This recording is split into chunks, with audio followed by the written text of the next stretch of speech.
Hi ನಮಸ್ತೆ ಎಲ್ಲರಿಗೂ Kannada study YouTube channel ಸ್ವಾಗತ. ಸೊ ಇಂದಿನ ಸೆಷನಲ್ಲಿ ನಾವೇನು ನೋಡೋಣ ಅಂತ ಹೇಳಿದ್ರೆ ಮುಂಬರತಕ್ಕಂತಹ SSC GD ಎಕ್ಸಾಮ್ಗೆ ಕೇಳಬಹುದಾದ ಪ್ರಮುಖ GK ಪ್ರಶ್ನೆಗಳನ್ನು ಈ ಒಂದು ಸೆಷನಲ್ಲಿ ನಾವು ಸಂಪೂರ್ಣವಾಗಿ ಡಿಸ್ಕಷನ್ ಮಾಡೋಣ ಸರಿನಾ. ಸೊ ಹಾಗೆ ನಿಮಗೆಲ್ಲರೂ ಸಹ ಗೊತ್ತಿರುವ ಹಾಗೆ ಇದೇ ಮಂತ್ ಏಪ್ರಿಲ್ 27ಗೆ ನಿಮ್ಮ SSC GD ಎಕ್ಸಾಮ್ ಸ್ಟಾರ್ಟ್ ಆಗ್ತವೆ. ಆ್ಯಂಡ್ ದೆನ್ ಟೋಟಲಿ 4 ಫೇಸಲ್ಲಿ ವೀಕ್ 1, ವೀಕ್ 2, ವೀಕ್ 3 ಮತ್ತು ವೀಕ್ 4ರಲ್ಲಿ ನಿಮ್ಮ ಎಕ್ಸಾಮ್ ಸಹ ನಡೀತವೆ. ಸೊ ಅದನ್ನು ಸಹ ನೀವೆಲ್ಲರೂ ಸಹ ಪ್ರಿಫರೆನ್ಸನ್ನು ಕೊಟ್ಟಿದ್ದೀರಾ. ಆ್ಯಂಡ್ ದೆನ್ ನಿಮ್ಮ ಒಂದು ಪ್ರಿಫರೆನ್ಸ್ ನಿಮಗೆ ಕ್ಲಾರಿಫೈ ಇದೆ ಅಂತ ನಾನು ಭಾವಿಸ್ತೇನೆ. ಆ್ಯಂಡ್ ನೆಕ್ಸ್ಟ್ ಇವಾಗ ಉಳಿದಿರತಕ್ಕಂಥದ್ದು ಒಂದೇ ಒಂದು ಏನು ಅಂತಂದರೆ ನಿಮಗೆ ರಿವಿಷನ್. ಓಕೆ, ಸೊ ಏನು ಮಾಡಿ ಅಂತಂದರೆ ಜಸ್ಟ್ ಸೆಕ್ಷನ್ ವೈಸ್ ರಿವೈಸ್ನ ಮಾಡ್ಕೊಳ್ಳಿ. ಓಕೆ, ಸೊ ನಿಮಗೆ ಟೋಟಲಿ 4 ಸೆಕ್ಷನ್ ಬರುತ್ತೆ. ಸೊ ಯಾವುದು ಮ್ಯಾಥ್ಸ್, ರೀಸನಿಂಗ್, GK ಹಾಗೆ ಈ ಇಂಗ್ಲೀಷ್ ಅಂತ ಬರುತ್ತೆ. ಸೊ ಇಂಗ್ಲೀಷನ್ನು ಕೆಲವೊಬ್ರು ಚೂಸ್ ಮಾಡಿರ್ತೀರಾ, ಕೆಲವೊಬ್ರು ಹಿಂದಿನ ಚೂಸ್ ಮಾಡ್ಕೊಂಡಿರ್ತೀರಾ. ಸೊ ಮೀನ್ಸ್ ಎರಡರಲ್ಲಿ ಸಹ ನಿಮಗೊಂದೇ. ಸೊ ಟೋಟಲಿ ಈ ಒಂದು 4 ಸೆಕ್ಷನ್ಗಳಲ್ಲಿ ಏನು ಅಂತಂದರೆ 4 ಸೆಕ್ಷನ್ಗಳನ್ನು ಸಪ್ರೇಟಾಗಿ ನೀವು ಮಾಕ್ನ ಮಾಡ್ಕೊಳ್ಳಿ. ಓಕೆ, ಕಂಪ್ಲೀಟ್ ಟೆಸ್ಟ್ನ ನೀವು ಸಾಲ್ವ್ ಮಾಡೋಕ್ಕೆ ಹೋಗಬೇಡಿ. ಓಕೆ, ಅದು ನಿಮಗೆ ವರ್ತ್ ಅಲ್ಲ ಇವಾಗ. ಸೊ ಜಸ್ಟ್ ಏನು ಅಂತಂದರೆ ಸೆಕ್ಷನ್ ವೈಸ್ ಸಾಲ್ವ್ ಮಾಡ್ತಾ ಹೋಗಿ. ಆ್ಯಂಡ್ ದೆನ್ ನಿಮಗೆ ಯಾವ ಸೆಕ್ಷನಲ್ಲಿ ಜಾಸ್ತಿ ಟೈಮ್ ತೊಗೊಳ್ತಿದೆ, ಆ್ಯಂಡ್ ದೆನ್ ಯಾವ ಸೆಕ್ಷನಲ್ಲಿ ನಿಮಗೆ ಕಡಿಮೆ ಟೈಮ್ ತೊಗೊಳ್ತದೆ, ಯಾವ ಸೆಕ್ಷನ್ ಟೈಮನ್ನು ನಾನು ಯಾವುದಕ್ಕೆ ನಾನು ಆ್ಯಡಪ್ ಮಾಡ್ಕೊಳ್ಬೇಕು ಅನ್ನೋದು ಎಲ್ಲ ಸಹ ನಿಮ್ಗೆ ಗೊತ್ತಾಗುತ್ತೆ. ನೀವು ಹೋಲ್ ಕಂಪ್ಲೀಟ್ ಟೆಸ್ಟ್ನ ನೀವು ಏನಾದರೂ ತೊಗೊಂಡ್ರಿ ಈ ಒಂದು ಟೆಕ್ಸ್ಟ್ ಬುಕ್ಕಲ್ಲಿ ಅಂತಂದರೆ ನಿಮಗೆ ಕ್ಲಾರಿಫಿಕೇಷನ್ ಇರೋದಿಲ್ಲ. ಓಕೆ, ಕ್ಲಾರಿಫೈ ನಿಮಗೆ ಸಿಗೋದೇ ಇಲ್ಲ ಒಟ್ಟಿನಲ್ಲಿ ಅದು. ಸೊ ನಾನು ಎಲ್ಲಿ ಟೈಮ್ ನಾನು ವೇಸ್ಟ್ ಮಾಡ್ತಿದ್ದೀನಿ, ಎಲ್ಲಿ ನಾನು ಜಾಸ್ತಿ ಆಗ್ತಿದ್ದೀನಿ ಅಂತ ಗೊತ್ತಾಗಲ್ಲ.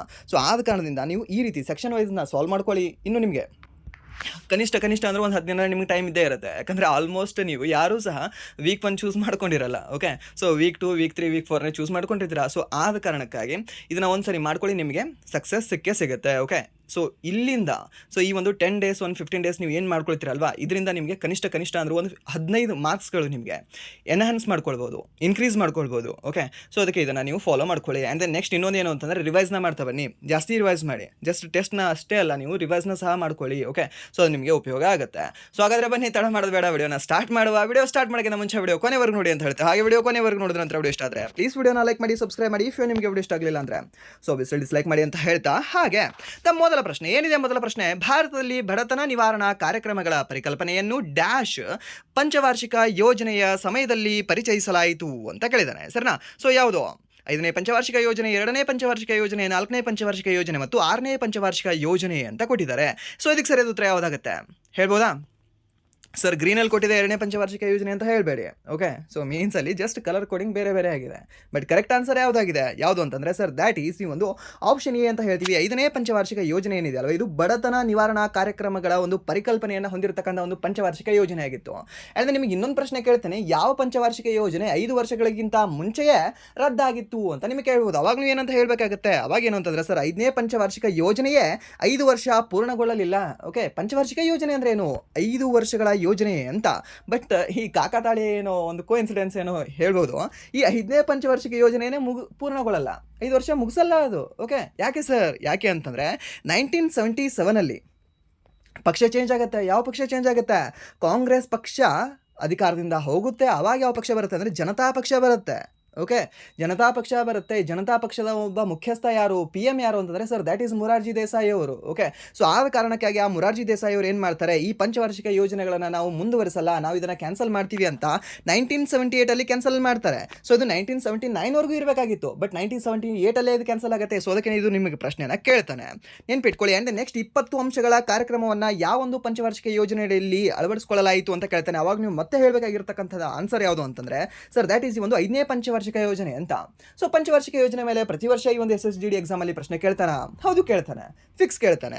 ಸೊ 1 ಅಥವಾ 2 ಅಂಕಗಳಲ್ಲಿ ನಿಮಗೆ ಪ್ರಶ್ನೆ ಕೇಳ್ತಾನೆ. ಸೊ ಟೋಟಲಿ ಎಷ್ಟು ಪಂಚವಾರ್ಷಿಕ ಯೋಜನೆಗಳು ಬಂದಿತ್ತು ಸರ್? 12 ಪಂಚವಾರ್ಷಿಕ ಯೋಜನೆಗಳು ಬಂದಿತ್ತು. ಹಾಗಾದರೆ ಮೊದಲೇ ಪಂಚವಾರ್ಷಿಕ ಯೋಜನೆ ಅವಧಿ ಏನಾಗಿತ್ತು? ಮೊದಲನೇ ಪಂಚವಾರ್ಷಿಕ ಯೋಜನೆ ನೆನ್ಪಿಟ್ಕೊಳ್ಳಿ 51ರಿಂದ, ಯಾವ 51? 1951ರಿಂದ 56 ಅಂತ ಹೇಳ್ತೀವಿ. 2ನೇ ಪಂಚವಾರ್ಷಿಕ ಯೋಜನೆ 56ರಿಂದ 61 ಅಂತ ಹೇಳ್ತೀವಿ. 3ನೇ ಪಂಚವಾರ್ಷಿಕ ಯೋಜನೆ 61ರಿಂದ 66. ಯಾವ 66? 1966. ಹಾಗಾದರೆ 4ನೇ ಪಂಚವಾರ್ಷಿಕ ಯೋಜನೆ ಅವಧಿ ಏನಾಗಿತ್ತು ಸರ್? 66ರಿಂದ 71. ರೈಟ್ ಆಗುತ್ತಾ? ಇದು ರಾಂಗ್ ಆಗುತ್ತೆ.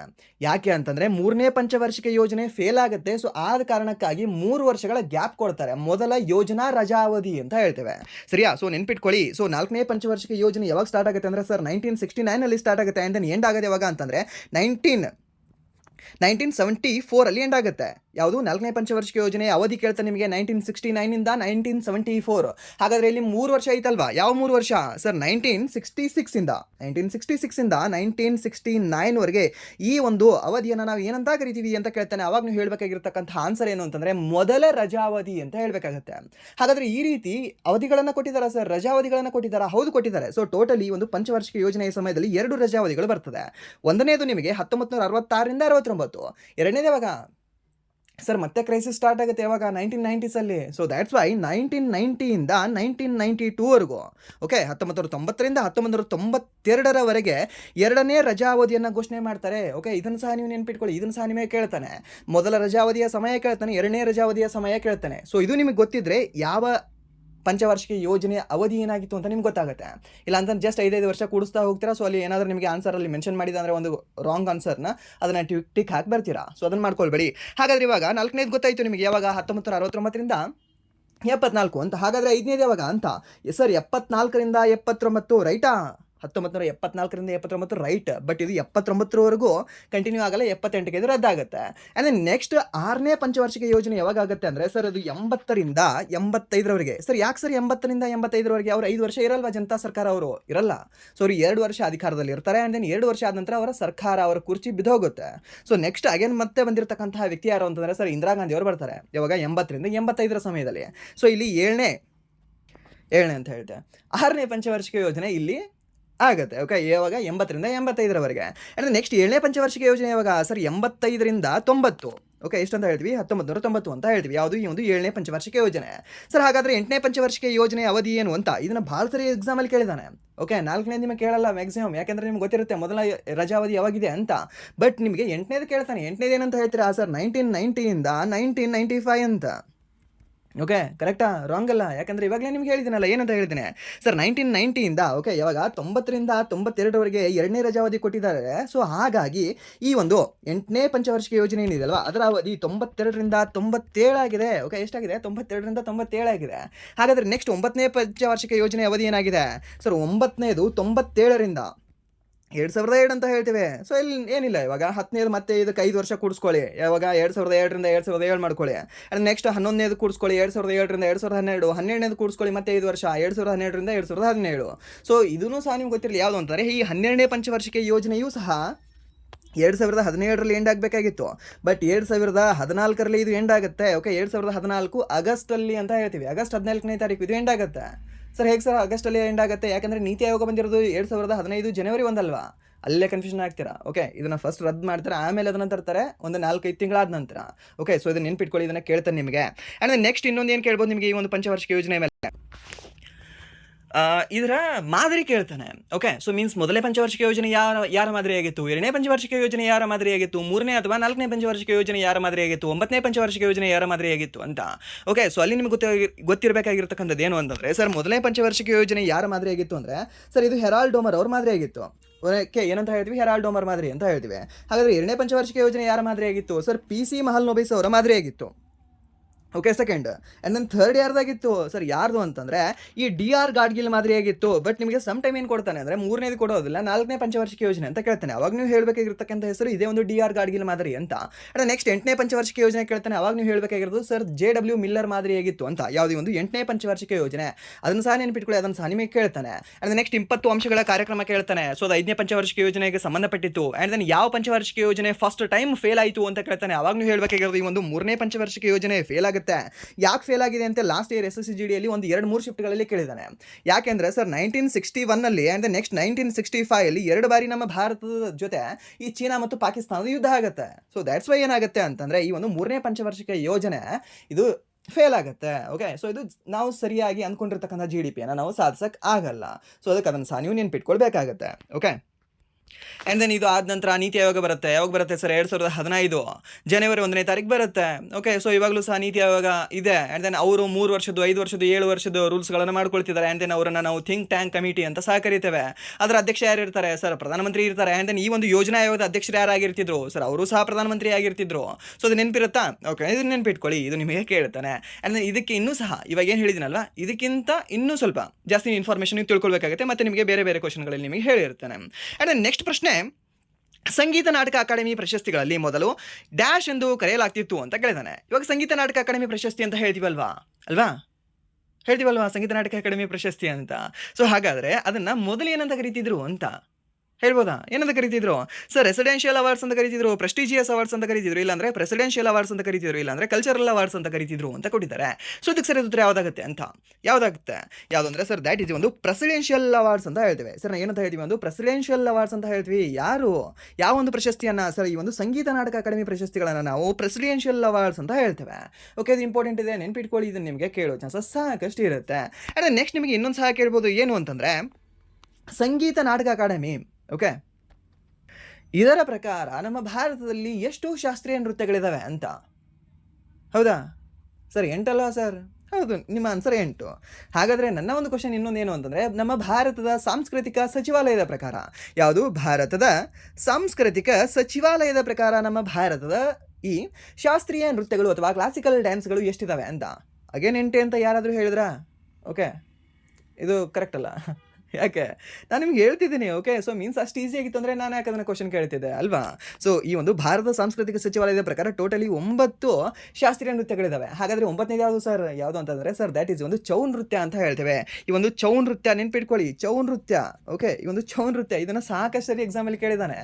ಯಾವ ರಾಜ್ಯಕ್ಕೆ ಸಂಬಂಧಪಟ್ಟಿದೆ ಸರ್? ಒಡಿಶಾ ರಾಜ್ಯಕ್ಕೆ ಸಂಬಂಧಪಟ್ಟಿದೆ. ಒಡಿಶಾಕ್ಕೆ ಮಾತ್ರ ಸಂಬಂಧಪಟ್ಟಿದೆಯಾ? ಇಲ್ಲ, ಒಡಿಶಾಕ್ಕೆ, ಜಾರ್ಖಂಡ್ಗೆ ಆ್ಯಂಡ್ ದೆನ್ ನೆಕ್ಸ್ಟ್ ಈ ವೆಸ್ಟ್ ಬೆಂಗಾಲ್ಗೆ 3 ರಾಜ್ಯಕ್ಕೆ ಇದು ಸಂಬಂಧಪಟ್ಟಿರ್ತಕ್ಕಂಥ ಒಂದು ನೃತ್ಯವಾಗಿದೆ ಅಂತ ಹೇಳ್ಬೋದು. ಹಾಗಾದರೆ ನಿಮಗೆ ಅರೆ ಶಾಸ್ತ್ರೀಯ ನೃತ್ಯ ಯಾವುದು ಅಂತ ಕೇಳ್ತಾನೆ. ಇದೆ ಸರ್, ಯಾವುದು? ಈ ಒಂದು ಚೌ ನೃತ್ಯ ಏನಿದೆ ಅಲ್ವಾ, ಇದನ್ನು ನಾವು ಅರೆ ಶಾಸ್ತ್ರೀಯ ನೃತ್ಯ ಅಂತ ಹೇಳ್ತೀವಿ. ಏನಂತ ಹೇಳ್ತೀವಿ? ಅರೆ ಶಾಸ್ತ್ರೀಯ ನೃತ್ಯ ಅಂತ ಹೇಳ್ತೇವೆ.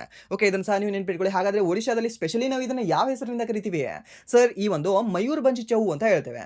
ಏನಂತ ಹೇಳ್ತೀವಿ? ಈ ಒಂದು ಮಯೂರ್ ಬಂಜ್ ಚೌ ಅಂತ ಹೇಳ್ತೀವಿ. ಎಲ್ಲಿ? ಒಡಿಶಾದಲ್ಲಿ. ಹಾಗಾದರೆ ಸರ್ ಜಾರ್ಖಂಡದಲ್ಲಿ ಏನಂದರೂ ಕರೀತಾರಾ? ಹೌದು, ಸರೈಕಲ್ ಚೌ ಅಂತ ಹೇಳ್ತೀವಿ. ಸರಿನಾ? ಏನಂತ ಹೇಳ್ತೀವಿ? ಒಂದು ಸರೈಕೈಲ್ ಚೌ ಅಂತ ಹೇಳ್ತೀವಿ. ಎಲ್ಲಿ? ಒಂದು ಜಾರ್ಖಂಡದಲ್ಲಿ. ಹಾಗಾದರೆ ಈ ಒಂದು ವೆಸ್ಟ್ ಬೆಂಗಾಲಲ್ಲಿ ಸರ್ ಅಲ್ಲಿ ಪುರುಲಿಯಾ ಚೌ ಅಂತ ಹೇಳ್ತೇವೆ. ಏನಂತ ಹೇಳ್ತೀವಿ? ಒಂದು ಪುರುಲಿಯಾ ಚೌ ಅಂತ ಹೇಳ್ತೇವೆ. ಸೊ ಅದನ್ನು ಸಹ ನೀವು ನೆನ್ಪಿಟ್ಕೊಳ್ಳಿ. ಇದನ್ನು ಸಹ ನಿಮಗೆ ಕೇಳೋ ಚಾನ್ಸಸ್ ಇರುತ್ತೆ. ಆ್ಯಂಡ್ ನೆಕ್ಸ್ಟ್ ಇದು ಯುನೆಸ್ಕೋಕ್ಕೆ ಸೇರ್ಪಡೆ ಆಗಿದ್ದೆ ಯಾವಾಗ ಕೇಳ್ತಾನೆ, ಅದನ್ನು ಸಹ ನಿಮಗೆ ಯಾವಾಗ 2010ರಲ್ಲಿ ಇದೇನಿದೆ ಅಲ್ವಾ, ಈ ಯುನೆಸ್ಕೋ ಅಮೂರ್ತ ಸಾಂಸ್ಕೃತಿಕ ಪಟ್ಟಿಗಳಲ್ಲಿ ಇದು ಸೇರ್ಪಡೆ ಆಗುತ್ತೆ. ಇದನ್ನು ಸಹ last year I think 4 to 5 times ಕೇಳಿದಾನೆ ಅನಿಸುತ್ತೆ. ಕಂಟಿನ್ಯೂಸ್ ಬಿಡದೇ ಕೇಳಿದಾನೆ. ರೀಸೆಂಟಾಗಿ ಇದರಲ್ಲಿ ಯುನೆಸ್ಕೋ ಅಮೂರ್ತ ಸಾಂಸ್ಕೃತಿಕ ಪಟ್ಟಿಗಳಲ್ಲಿ ಸೇರ್ಪಡೆ ಆಗಿರ್ತಕ್ಕಂಥದ್ದು ಯಾವುದು ಸರ್? ನಮ್ಮ ದೀಪಾವಳಿ ಸರ್. ಯಾವುದು? ಕಾರ್ತಿಕ ಮಾಸದಲ್ಲಿ ಆಚರಣೆ ಮಾಡಲಾಗ್ತಕ್ಕಂಥ, ಅಥವಾ ಈ ಒಂದು ಇಂಗ್ಲೀಷ್ನ ಗ್ರೆಗೇರಿಯನ್ ಕ್ಯಾಲೆಂಡರ್ ಪ್ರಕಾರ ಹೇಳಬೇಕಾದ್ರೆ ಈ ಒಂದು ಅಕ್ಟೋಬರ್ ಅಥವಾ ನವೆಂಬರ್ ಮಧ್ಯದಲ್ಲಿ ನಾವು ಸೆಲೆಬ್ರೇಟ್ ಮಾಡ್ತಕ್ಕಂಥ ದೀಪಾವಳಿ ಅದು ಸೇರ್ಪಡೆಯಾಗಿದೆ ಅಂತ. ಓಕೆ, ಇದನ್ನು ಸಹ ನೆನಪಿರುತ್ತೆ ಅಲ್ವಾ ನಿಮಗೆ? ಇದನ್ನು ಸಹ ನೀವು ನೆನ್ಪಿಟ್ಕೊಳ್ಳಿ. ಓಕೆ, ಇದು ನಿಮಗೆ ಇಂಪಾರ್ಟೆಂಟ್ ಆಗುತ್ತೆ. ಅದನ್ನು ಈ ಒಂದು ಕ್ವಶನ್ಗೆ ಇಷ್ಟು ಎಕ್ಸ್ಪ್ಲನೇಷನ್ ಸಾಕಲ್ವಾ ಸರ್? ಕ್ವಶನ್ ಎಕ್ಸ್ಪ್ಲನೇಷನ್ ಬೇಡ, ಡೈರೆಕ್ಟಾಗಿ ಕ್ವಶನ್ ಹೋಗಿ ಅಂತಂದರೆ ಓಕೆ, ಏನಿಲ್ಲ. ಟೋಟಲಿ ನಿಮಗೆ ಇಲ್ಲಿ ನೋಡಿ ಕೆಳಗಡೆ 150 ಸ್ಲೈಡ್ಸ್ ಇದ್ದಾವೆ, ಮೂವ್ ಮಾಡ್ತಾ ಹೋಗ್ಬೋದು. ಬಟ್ ಈ ಕ್ವಶನ್ ರಿಲೇಟೆಡ್ ಕ್ವಶನ್ ಕೇಳ್ತಾನೆ. ಸೊ ದ್ಯಾಟ್ಸ್ ವೈ ಎಕ್ಸ್ಪ್ಲನೇಷನ್ ಸ್ವಲ್ಪ ನೆಸೆಸರಿ ಇರುತ್ತೆ. ಸ್ವಲ್ಪ ಶಾಂತತೆಯಿಂದ ಕ್ಲಾಸ್ನ ಕೇಳಿ. ಅಂದರೆ ನೆಕ್ಸ್ಟ್ ಪ್ರಶ್ನೆ 4ನೇ ಪಂಚವಾರ್ಷಿಕ ಯೋಜನೆಯ ಬೆಳವಣಿಗೆ ಗುರಿಗಳನ್ನು ಡ್ಯಾಶ್ನ ಅನ್ವಯ ನಿಗದಿಪಡಿಸಲಾಗಿತ್ತು ಅಂತ ಕೇಳಿದಾನೆ. ಈ ಒಂದು ಗುರಿಗಳನ್ನು ಯಾವುದರ ಅನ್ವಯ ನಿಗದಿಪಡಿಸಲಾಗಿತ್ತು ಅಂತ, ಯಾವುದರ ಅನ್ವಯ ನಿಗದಿಪಡಿಸಲಾಗಿರಬಹುದು ಹೇಳ್ಬೋದಾ? ಯಾವುದು ಸರ್ ಅದು? ಯಾವುದು ಅಂತಂದರೆ ಈ ಒಂದು ನಿವ್ವಳ ದೇಶೀಯ ಉತ್ಪನ್ನ, ಒಟ್ಟು ದೇಶೀಯ ಉತ್ಪನ್ನ, ಒಟ್ಟು ರಾಷ್ಟ್ರೀಯ ಉತ್ಪನ್ನ, ಹಾಗೆ ರಾಷ್ಟ್ರೀಯ ಆದಾಯ ಅಂತ ಕೊಟ್ಟಿದ್ದಾರೆ. ಸೊ ಇದಕ್ಕೆ ಸರಿಯಾದ ಉತ್ತರ ಯಾವುದಾಗುತ್ತೆ ಸರ್? ಇದು ಒಟ್ಟು ದೇಶೀಯ ಉತ್ಪನ್ನ, GDP, ಗ್ರಾಸ್ ಡೊಮೆಸ್ಟಿಕ್ ಪ್ರಾಡಕ್ಟ್ ಅಂತ ಹೇಳ್ಬೋದಲ್ವಾ ನೀವು? ಆಪ್ಷನ್ ಬಿ ಇದು ಕರೆಕ್ಟ್ ಆಗ್ಬೋದಲ್ಲ. ಯಾಕಂದರೆ ಇದ್ರೂ ಸಹ ನೋಡಿ ಗ್ರೀನ್ ಇಂಕಲ್ಲೇ ಮಾರ್ಕ್ ಇದೆ ಅಲ್ವಾ? ಓಕೆ, ಗ್ರೀನ್ನಲ್ಲೇ ಫಾಂಟ್ ಇದೆ ಅಲ್ವಾ? ಸೊ ಹಾಗಾದರೆ ಇದು ಹೇಳ್ಬೋದಲ್ಲ. ಆಪ್ಷನ್ ಬಿ ಆಗುತ್ತೆ ಇದಕ್ಕೆ ಸರಿಯಾದ ಉತ್ತರ? ರಾಂಗ್. ಸ್ಪೆಷಲಿ ಮೆನ್ಷನ್ ಮಾಡಿದ್ದಾನೆ. ಏನಂತ? ಈ ಒಂದು 4ನೇ ಪಂಚವಾರ್ಷಿಕ ಯೋಜನೆಯ ಬೆಳವಣಿಗೆ ಗುರಿಗಳನ್ನು ಅಂತ. ಓಕೆ, ಎಲ್ಲವನ್ನೂ ಅಂತ ಸಹ ಆತ ಮೆನ್ಷನ್ ಮಾಡ್ಬೋದಾಗಿತ್ತು. ಬಟ್ ಸ್ಪೆಷಲಿ ಈ ಒಂದು 4ನೇ ಪಂಚವಾರ್ಷಿಕ ಯೋಜನೆಯ ಬೆಳವಣಿಗೆಗೆ ಗುರಿಗಳನ್ನು ಯಾವುದರ ಅನ್ವಯ ನಿಗದಿಪಡಿಸಲಾಗಿತ್ತು ಅಂದರೆ ಸರ್ ದ್ಯಾಟ್ ಈಸ್ ಈ ಒಂದು ನಿವ್ವಳ ದೇಶೀಯ ಉತ್ಪನ್ನ ಅಂತ ಹೇಳ್ತೀವಿ. ಸರ್ ಏನಂತ ಹೇಳ್ತೀವಿ? ಒಂದು ನಿವ್ವಳ ದೇಶೀಯ ಉತ್ಪನ್ನ. ನೆನ್ಪಿಟ್ಕೊಳ್ಳಿ. ಇದನ್ನು ಇಂಗ್ಲೀಷಲ್ಲಿ ಏನಂತ ಹೇಳ್ಬೋದು ನಾವು? ನೆಟ್ ಡೊಮೆಸ್ಟಿಕ್ ಪ್ರಾಡಕ್ಟ್ ಅಂತ ಹೇಳ್ತೇವೆ. ಏನು? ನೆಟ್ ಡೊಮೆಸ್ಟಿಕ್ ಪ್ರಾಡಕ್ಟ್ ಅಂತ ಹೇಳ್ತೇವೆ. ಸೊ ಒಂದು ನೆಟ್ ಡೊಮೆಸ್ಟಿಕ್ ಪ್ರಾಡಕ್ಟ್ನ ಅನ್ವಯ ನಿಗದಿಪಡಿಸಲಾಗಿತ್ತು. ಇಲ್ಲಿವರೆಗೂ ಗೊತ್ತಿತ್ತಾ ಇದು ನಿಮಗೆ? ಆನ್ಸರ್ ಗೊತ್ತಿತ್ತಾ? ಓಕೆ, ಗೊತ್ತಿತ್ತು ಅಂತಂದರೆ ದ್ಯಾಟ್ಸ್ ಫಾರ್ ಬೆಟರ್. ಅಂದರೆ ನಿಮ್ಗೆ ಗೊತ್ತಿರಲಿಲ್ಲ ಅಂತಂದರೆ ಇದು ನೆನ್ಪಿಟ್ಕೊಳ್ಳಿ. Okay, some ಎಕ್ಸೆಪ್ಷನ್ಸ್ಗಳಿದ್ದಾವೆ. ಸೊ ನಿಮಗೆ ಇದು ಇಂಪಾರ್ಟೆಂಟ್ ಆಗುತ್ತೆ. ಸೊ ಅದನ್ನು ನಿಮಗೆ ಎಕ್ಸಾಮಲ್ಲಿ ಕೇಳೋ ಚಾನ್ಸಸ್ ಸ್ವಲ್ಪ ಇರುತ್ತೆ. This is the tough level question. Okay, so ಅದು ಸ್ವಲ್ಪ ಟಫ್ ಇದೆ, ಇದು ಈಸಿ ಅಂತೂ ಅಲ್ಲ, ಬಟ್ ಟಫ್ ಇದೆ, ಬಟ್ ನೀವು ನೆನ್ಪಿಟ್ಕೊಳ್ಳಿ ಸಾಕು. ಆ್ಯಂಡ್ ನೆಕ್ಸ್ಟ್ ಪ್ರಶ್ನೆ, ಈ ಭಾರತದಲ್ಲಿ ಯಾವ ಫುಟ್ಬಾಲ್ ಕ್ಲಬ್ ದೀರ್ಘ ಇತಿಹಾಸ ಹೊಂದಿದೆ ಅಂತ ಕೊಟ್ಟಿದ್ದಾನೆ. ಯಾವ ಒಂದು ಫುಟ್ಬಾಲ್ ಕ್ಲಬ್ ದೀರ್ಘ ಇತಿಹಾಸ ಹೊಂದಿದೆ? ಸರ್ ಸಾರದ್ FC, and then Mahindra United, and then East Bengal club, and then Mumbai City FC ಅಂತ ಕೊಟ್ಟಿದ್ದಾನೆ. ಯಾವುದು FC ಅಂದರೆ ಏನು? ಫುಟ್ಬಾಲ್ ಕ್ಲಬ್ ಅಂತ ಹೇಳ್ತೀವಿ. ಹಾಗಾದರೆ ದೀರ್ಘಕಾಲದ ಇತಿಹಾಸ ಹೊಂದಿರತಕ್ಕಂಥದ್ದು ಮೀನ್ಸ್ ಅತ್ಯಂತ ಹಳೆಯದಾಗಿರ್ತಕ್ಕಂಥ ಒಂದು ಫುಟ್ಬಾಲ್ ಕ್ಲಬ್ ಯಾವುದು ಅಂತ ಯಾವುದಾಗಿದೆ ಸರ್ ಇದು? ಹೇಳ್ಬೋದಾ? ಯಾವುದು ಸರ್? ಕಲ್ಕತ್ತಾ FC ಅಂತ ಹೇಳ್ತೇವೆ. So and then Calcutta FC ಅಂತ ಒಂದು ಆನ್ಸರ್ ಆಗಿದೆ, ಆ್ಯಂಡ್ ದೆನ್ ಕಲ್ಕತ್ತಾ FC ನಿಮಗೆ ಆನ್ಸರಲ್ಲಿ ಇಲ್ಲ, ಆಪ್ಷನಲ್ಲಿ ಕೊಟ್ಟಿಲ್ಲ. ಸೊ ಹಾಗಾದರೆ ಯಾವ್ದು ಹಾಕಬೇಕು ಇವಾಗ ನಾನು ಅಂತ? ಯಾವ್ದು ಹಾಕ್ಬೋದು? ಯಾವುದು ಅಂದರೆ ಸರ್ ದ್ಯಾಟ್ ಈಸ್ ಈ ಒಂದು ಸಾರಾದ್ FC ಅಂತ ಹೇಳ್ತೀವಿ. ಸರ್ನ ಯಾವುದು? ಈ ಒಂದು ಸಾರಾದ್ ಫುಟ್ಬಾಲ್ ಕ್ಲಬ್ ಏನಿದೆ ಅಲ್ವಾ, ಇದು 1889ರಲ್ಲಿ ಇದು ಸ್ಥಾಪನೆ ಆಗುತ್ತೆ.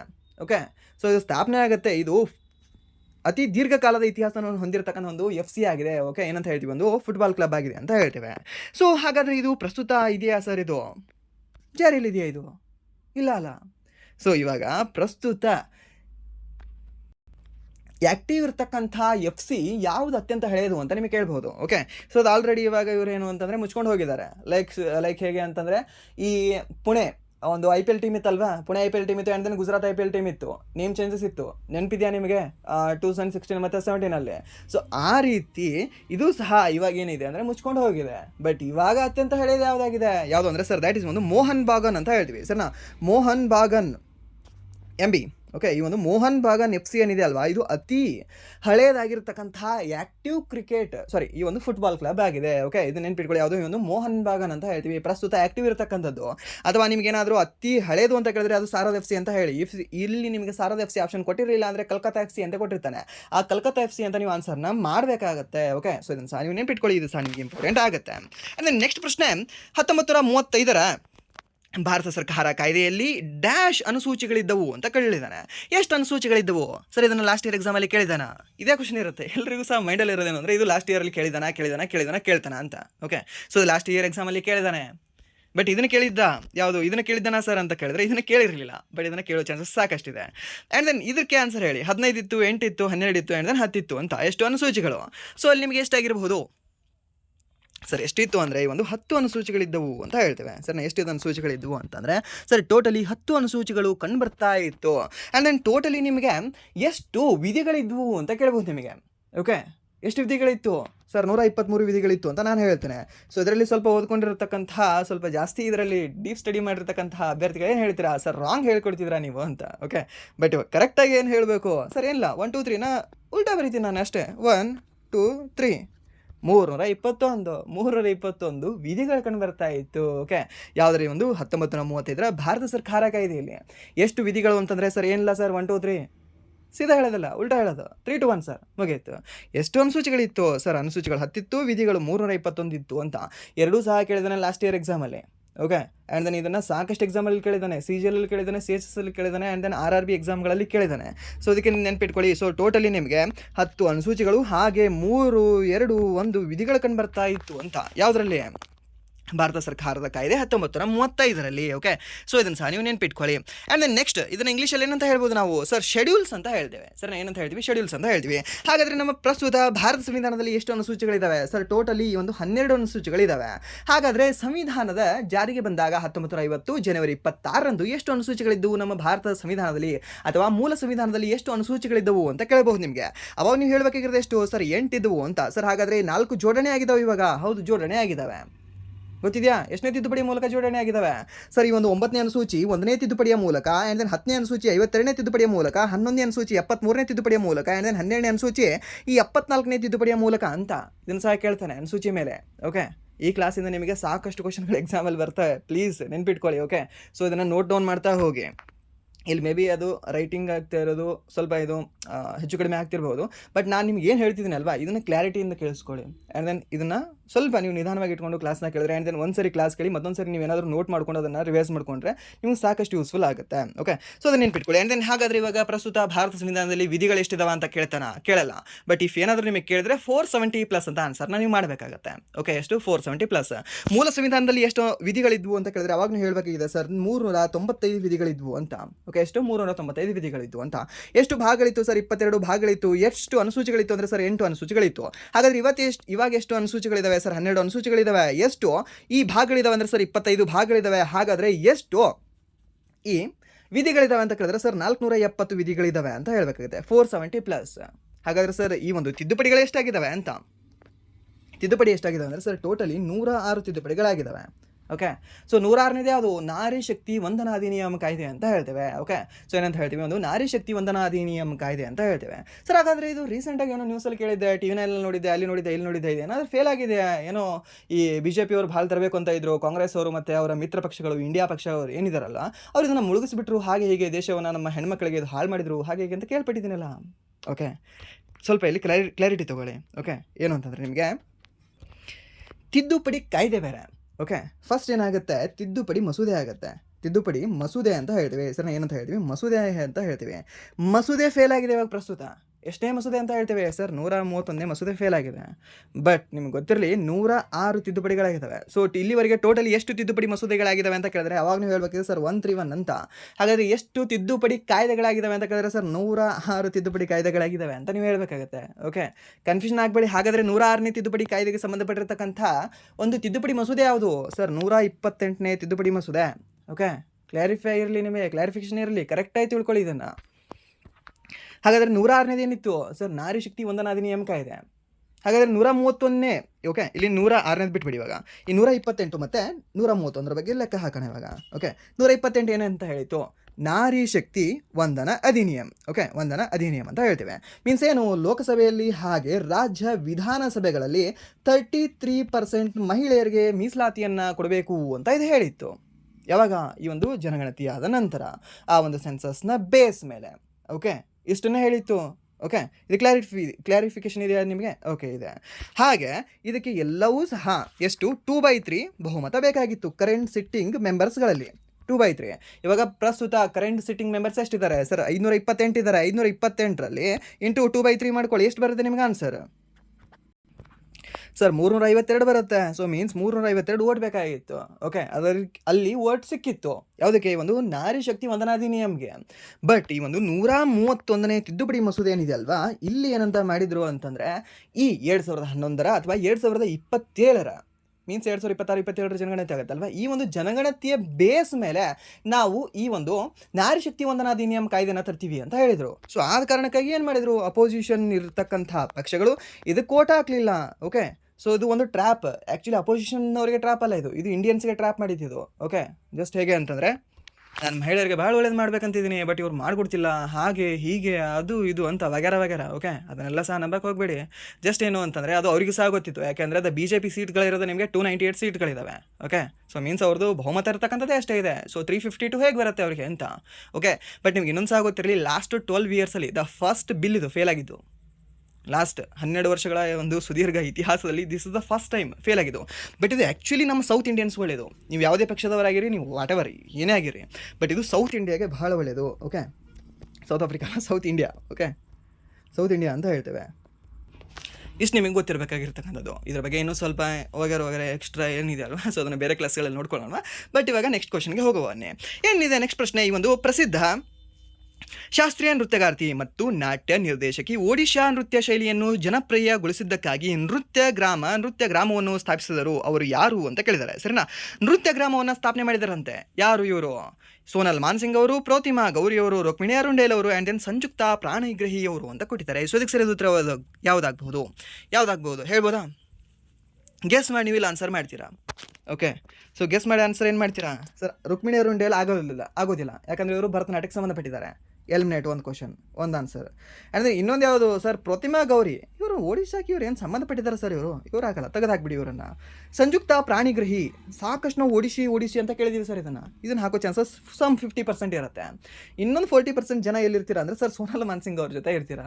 ಓಕೆ, ಸೋನಲ್ ಮಾನ್ಸಿಂಗು ಅಲ್ಲ, ಸಂಯುಕ್ತ ಪ್ರಾಣಿಗ್ರಹಿನೂ ಅಲ್ಲ. ಇಲ್ಲಿ ಆ್ಯಕ್ಚುಲಿ ಆನ್ಸರ್ ಯಾವುದು ಅಂದರೆ ಪ್ರತಿಮಾ ಗೌರಿ ಅಂತ ಹೇಳ್ತೀವಿ. ಸರಿನಾ? ಯಾರು? ಆಪ್ಷನ್ ಬಿ, ಪ್ರತಿಮಾ ಗೌರಿಯವರು. ಇಲ್ಲಿ ಈ ಪ್ರತಿಮಾ ಗೌರಿಯರು ಏನು ಮಾಡಿದ್ದಾರೆ ಅಂದರೆ ಒಂದು ನೃತ್ಯ ಗ್ರಾಮವನ್ನು ಸ್ಥಾಪನೆ ಮಾಡಿದ್ದಾರೆ. ಇವರು ಯಾವ ಒಂದು ನೃತ್ಯಗಾರ್ತಿಯಾಗಿದ್ದಾರೆ? ಇವರು ಒಡಿಶಿ ನೃತ್ಯಗಾರ್ತಿಯಾಗಿದ್ದಾರೆ. ನೆನ್ಪಿಟ್ಕೊಳ್ಳಿ, ಇದು ಇಂಪಾರ್ಟೆಂಟ್ ಆಗುತ್ತೆ ನಿಮಗೆ. ಯಾಕೆ ಅಂದರೆ ಈ SSC ಎಕ್ಸಾಮ್ಗಳಲ್ಲಿ ನಿಮಗೆ ಭಾಳ ಹಳೇದು ಕೇಳ್ತಾನೆ, ಅದನ್ನು ಭಾಳ ಸ್ಟ್ಯಾಟಿಕ್ ಕೇಳ್ತಾನೆ. ನಿಮಗೆ ಕರೆಂಟ್ ಅಫೇರ್ಸಲ್ಲಿ ನಿಮಗೆ ಕೇಳಲ್ಲ, ಮ್ಯಾಕ್ಸಿಮಮ್ ನಿಮಗೆ ಲೆಕ್ಕ ಹಾಕಲ್ಲ. ಅಲ್ಲಿ ರೀಸೆಂಟ್ ಆಗಿರ್ತಕ್ಕಂಥ ಲಾಸ್ಟ್ 1 ವರ್ಷದ್ದು ಈ ರೀತಿ ನಿಮಗೆ ಸ್ಟ್ಯಾಟಿಕ್ಕಲ್ಲಿರ್ತಕ್ಕಂಥ ಸಮ್ ಡೆಪ್ತ್ ಕ್ವಶನ್ನ ಕೇಳ್ತಾನೆ. ಸೊ ಅದಕ್ಕೆ ನೀವು ನೆನ್ಪಿಟ್ಕೊಳ್ಬೇಕಾಗುತ್ತೆ. ಈ ಒಂದು ನೃತ್ಯ ಗ್ರಾಮವನ್ನು ಆರಂಭಿಸಿರ್ತಕ್ಕಂಥ ಸ್ಥಾಪನೆ ಮಾಡಿರ್ತಕ್ಕಂಥ ವ್ಯಕ್ತಿ ಯಾರು ಅಂತಂದರೆ ಸರ್ ದ್ಯಾಟ್ ಈಸ್ ಒಂದು ಪ್ರೋತಿಮಾ ಗೌರಿ ಅವರು ಅಂತ ಹೇಳ್ತೀವಿ. ಸರ್ ಯಾರು ಅಂತ ಹೇಳ್ತೀವಿ, ಒಂದು ಪ್ರೋತಿಮಾ ಗೌರಿ ಅವರು ಇದನ್ನು ಸ್ಥಾಪನೆ ಮಾಡಿದ್ದಾರೆ.